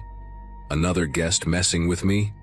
Or someone who had been waiting for me since I first stepped out of my car? By the time I reached the second floor, I pushed into the hallway, trying to act like I belonged there, like I hadn't just panicked in the stairwell. The corridor stretched out with patterned carpet that muffled my steps, and the hum of vending machines somewhere down the hall gave the illusion of normalcy. I glanced back, expecting to see the stairwell door open, but it stayed shut. Still, I couldn't shake the rhythm of those shoes following mine. It was burned into my ears, even if the sound had stopped. I moved quickly toward an intersecting hallway, hoping I could loop around and circle back to the lobby. Every door I passed looked the same, but my eyes kept catching on details I hadn't noticed before. A handle with deep scratches near the lock, a "Do Not Disturb" sign hanging upside down, one room with the faint sound of a television but no light seeping from the crack under the door. It was like the building itself was watching, each small imperfection standing out as I tried to convince myself I wasn't being hunted. Halfway down that hallway, I finally caught the faint reflection of movement in the glass frame of a picture on the wall. Someone was stepping out of the stairwell, careful and slow. The reflection only showed a sliver, a dark sleeve, a hand adjusting something at their side. I didn't wait to see more. I turned the corner and forced myself not to run, but my legs were shaking so badly it barely made a difference. My keycard felt slick in my pocket as I slid my fingers over it again and again, trying to keep calm until I reached the lobby. When I rounded into the main hallway, the change in lighting nearly blinded me. The lobby's glow was sharp compared to the dim corridors, and for the first time since leaving my car, I saw another person, the night clerk sitting behind the counter. I walked straight up, leaned in, and whispered that someone had followed me inside and the fire exit downstairs was chained shut. His expression shifted from confusion to alarm as he stood and grabbed the phone to call the manager. I turned to glance behind me, but the hallway I had just come from was empty. Security footage was pulled a little later. The clerk showed me the screen, grainy but clear enough. A man trailing several steps behind me in the parking lot, then slipping in through the side door. The last frame caught him pausing at the stairwell door, hand pressed against it, before the feed cut out as he moved inside. No one ever saw him leave. They checked the halls, the lot, even the service areas, but he had vanished. The chain on the fire exit was still there when the manager went down to check, but no staff admitted to putting it on. I barely slept that night. By morning I checked out early, the chain still rattling in my memory. I've stayed in plenty of hotels since, but I always test the stairwell doors now. Always check who's behind me when I cross a parking lot. To this day, I don't know if the man was a guest, an employee, or someone with a much worse reason for being there. All I know is that if the chain hadn't been on that door, I might have had a way out. Instead, I walked back into the unknown, and I've never felt safe in a hotel hallway again.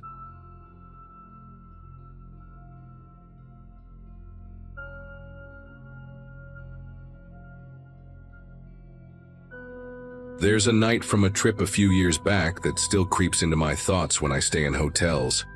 At the time, I was in my mid-20s, traveling with 3 close friends for a weekend getaway. We'd booked a modest downtown hotel, nothing luxurious, just a place with clean rooms and a decent lobby bar. That night we'd gone out, had a few drinks, and were heading back around midnight, still laughing about random things that had happened earlier in the evening. We piled into the elevator, the 4 of us half tired but still buzzing with that light-hearted mood. Just as the doors were about to close, a man slipped in. He was wearing a dark hoodie pulled low over his head.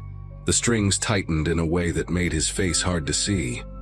What struck me first was how he didn't say a word, not even a nod of acknowledgement, just pressed his thumb firmly on the close button like he wanted to make absolutely sure no one else got in.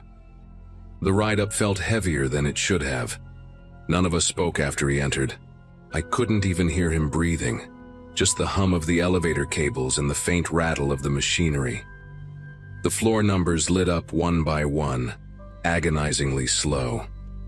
When we reached our floor, the doors opened, and instead of letting us go first, he stepped aside slightly, as if to usher us out.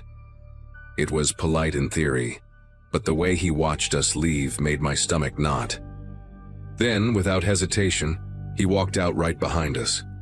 The hallway was long and quiet, carpet muffling our steps, but his sneakers echoed faintly behind us.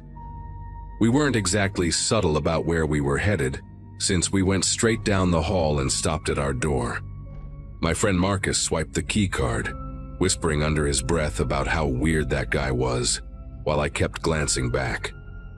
The man didn't say anything, didn't even slow down. He just trailed us until we disappeared into the room and locked the door. At first we laughed it off, calling it creepy but harmless. But deep down, I couldn't shake the feeling that we'd just shown a stranger exactly where we were staying. We tried to distract ourselves by flipping on the TV, ordering some late-night snacks from the vending machine down the hall, and joking about who was going to pass out first. Still, every so often I caught myself replaying the image of that hooded guy standing just a step behind us. The hotel corridors weren't busy, so if he had been on our floor for any legitimate reason, we should have at least heard another door open or close. But the hallway stayed silent after we went in, which only added to the unease. Around 2 in the morning, long after the laughter had died down and the room was quiet, a sharp electronic beep cut through the silence. It was the sound of a key card being swiped against our door. At first, I thought maybe someone had gotten lost, but then it happened again. And again. A deliberate, repeated swipe, each one followed by the soft thud of a handle being tested. My friend sat up instantly, and Marcus whispered, "That's him. It has to be." None of us moved closer to the door, but we were all wide awake, listening. The swiping went on for maybe half a minute, longer than anyone accidentally trying the wrong room. Whoever was out there wasn't drunk or confused. They were focused. The red light of a failed attempt probably kept flashing over and over, but we didn't dare peek through the peephole. We just stayed frozen in our beds, waiting for it to stop. I remember the tension in the room was so thick that even breathing felt like it could give us away. Eventually, the noise stopped, but not because hotel staff intervened or another guest came by. It ended in an abrupt silence, like whoever was outside realized it wasn't going to work and backed away. We didn't hear footsteps, though. No retreating down the hall, no elevator chime. Just that stillness pressing in from the other side of the door. I laid there with my eyes locked on the shadows stretching across the ceiling, convinced that if we made the slightest sound, the handle would start jiggling again. When daylight finally crept through the thin curtains, we realized none of us had slept more than a few scattered minutes. The fear of opening that door lingered, but eventually Marcus insisted we needed to check the hallway. He swung the door open quickly, like ripping off a bandage, while the rest of us stayed back. Nothing. The hallway looked exactly the same as the night before. Silent, empty, undisturbed. The only thing that hinted at what had happened were faint smudges around the card reader on our door, like someone had been pressing against it with more force than necessary. We went down to the front desk to ask if security had noticed anything, or if there had been reports of someone wandering the floors. The woman at the desk scrolled through her screen, frowning, and said no incidents were logged. She even suggested maybe another guest had simply confused their room. But when Marcus asked if our door had been accessed by a staff card during the night, her face tightened. She admitted the system showed no entries, not even attempts. According to their records, nobody had swiped a card on our door at all.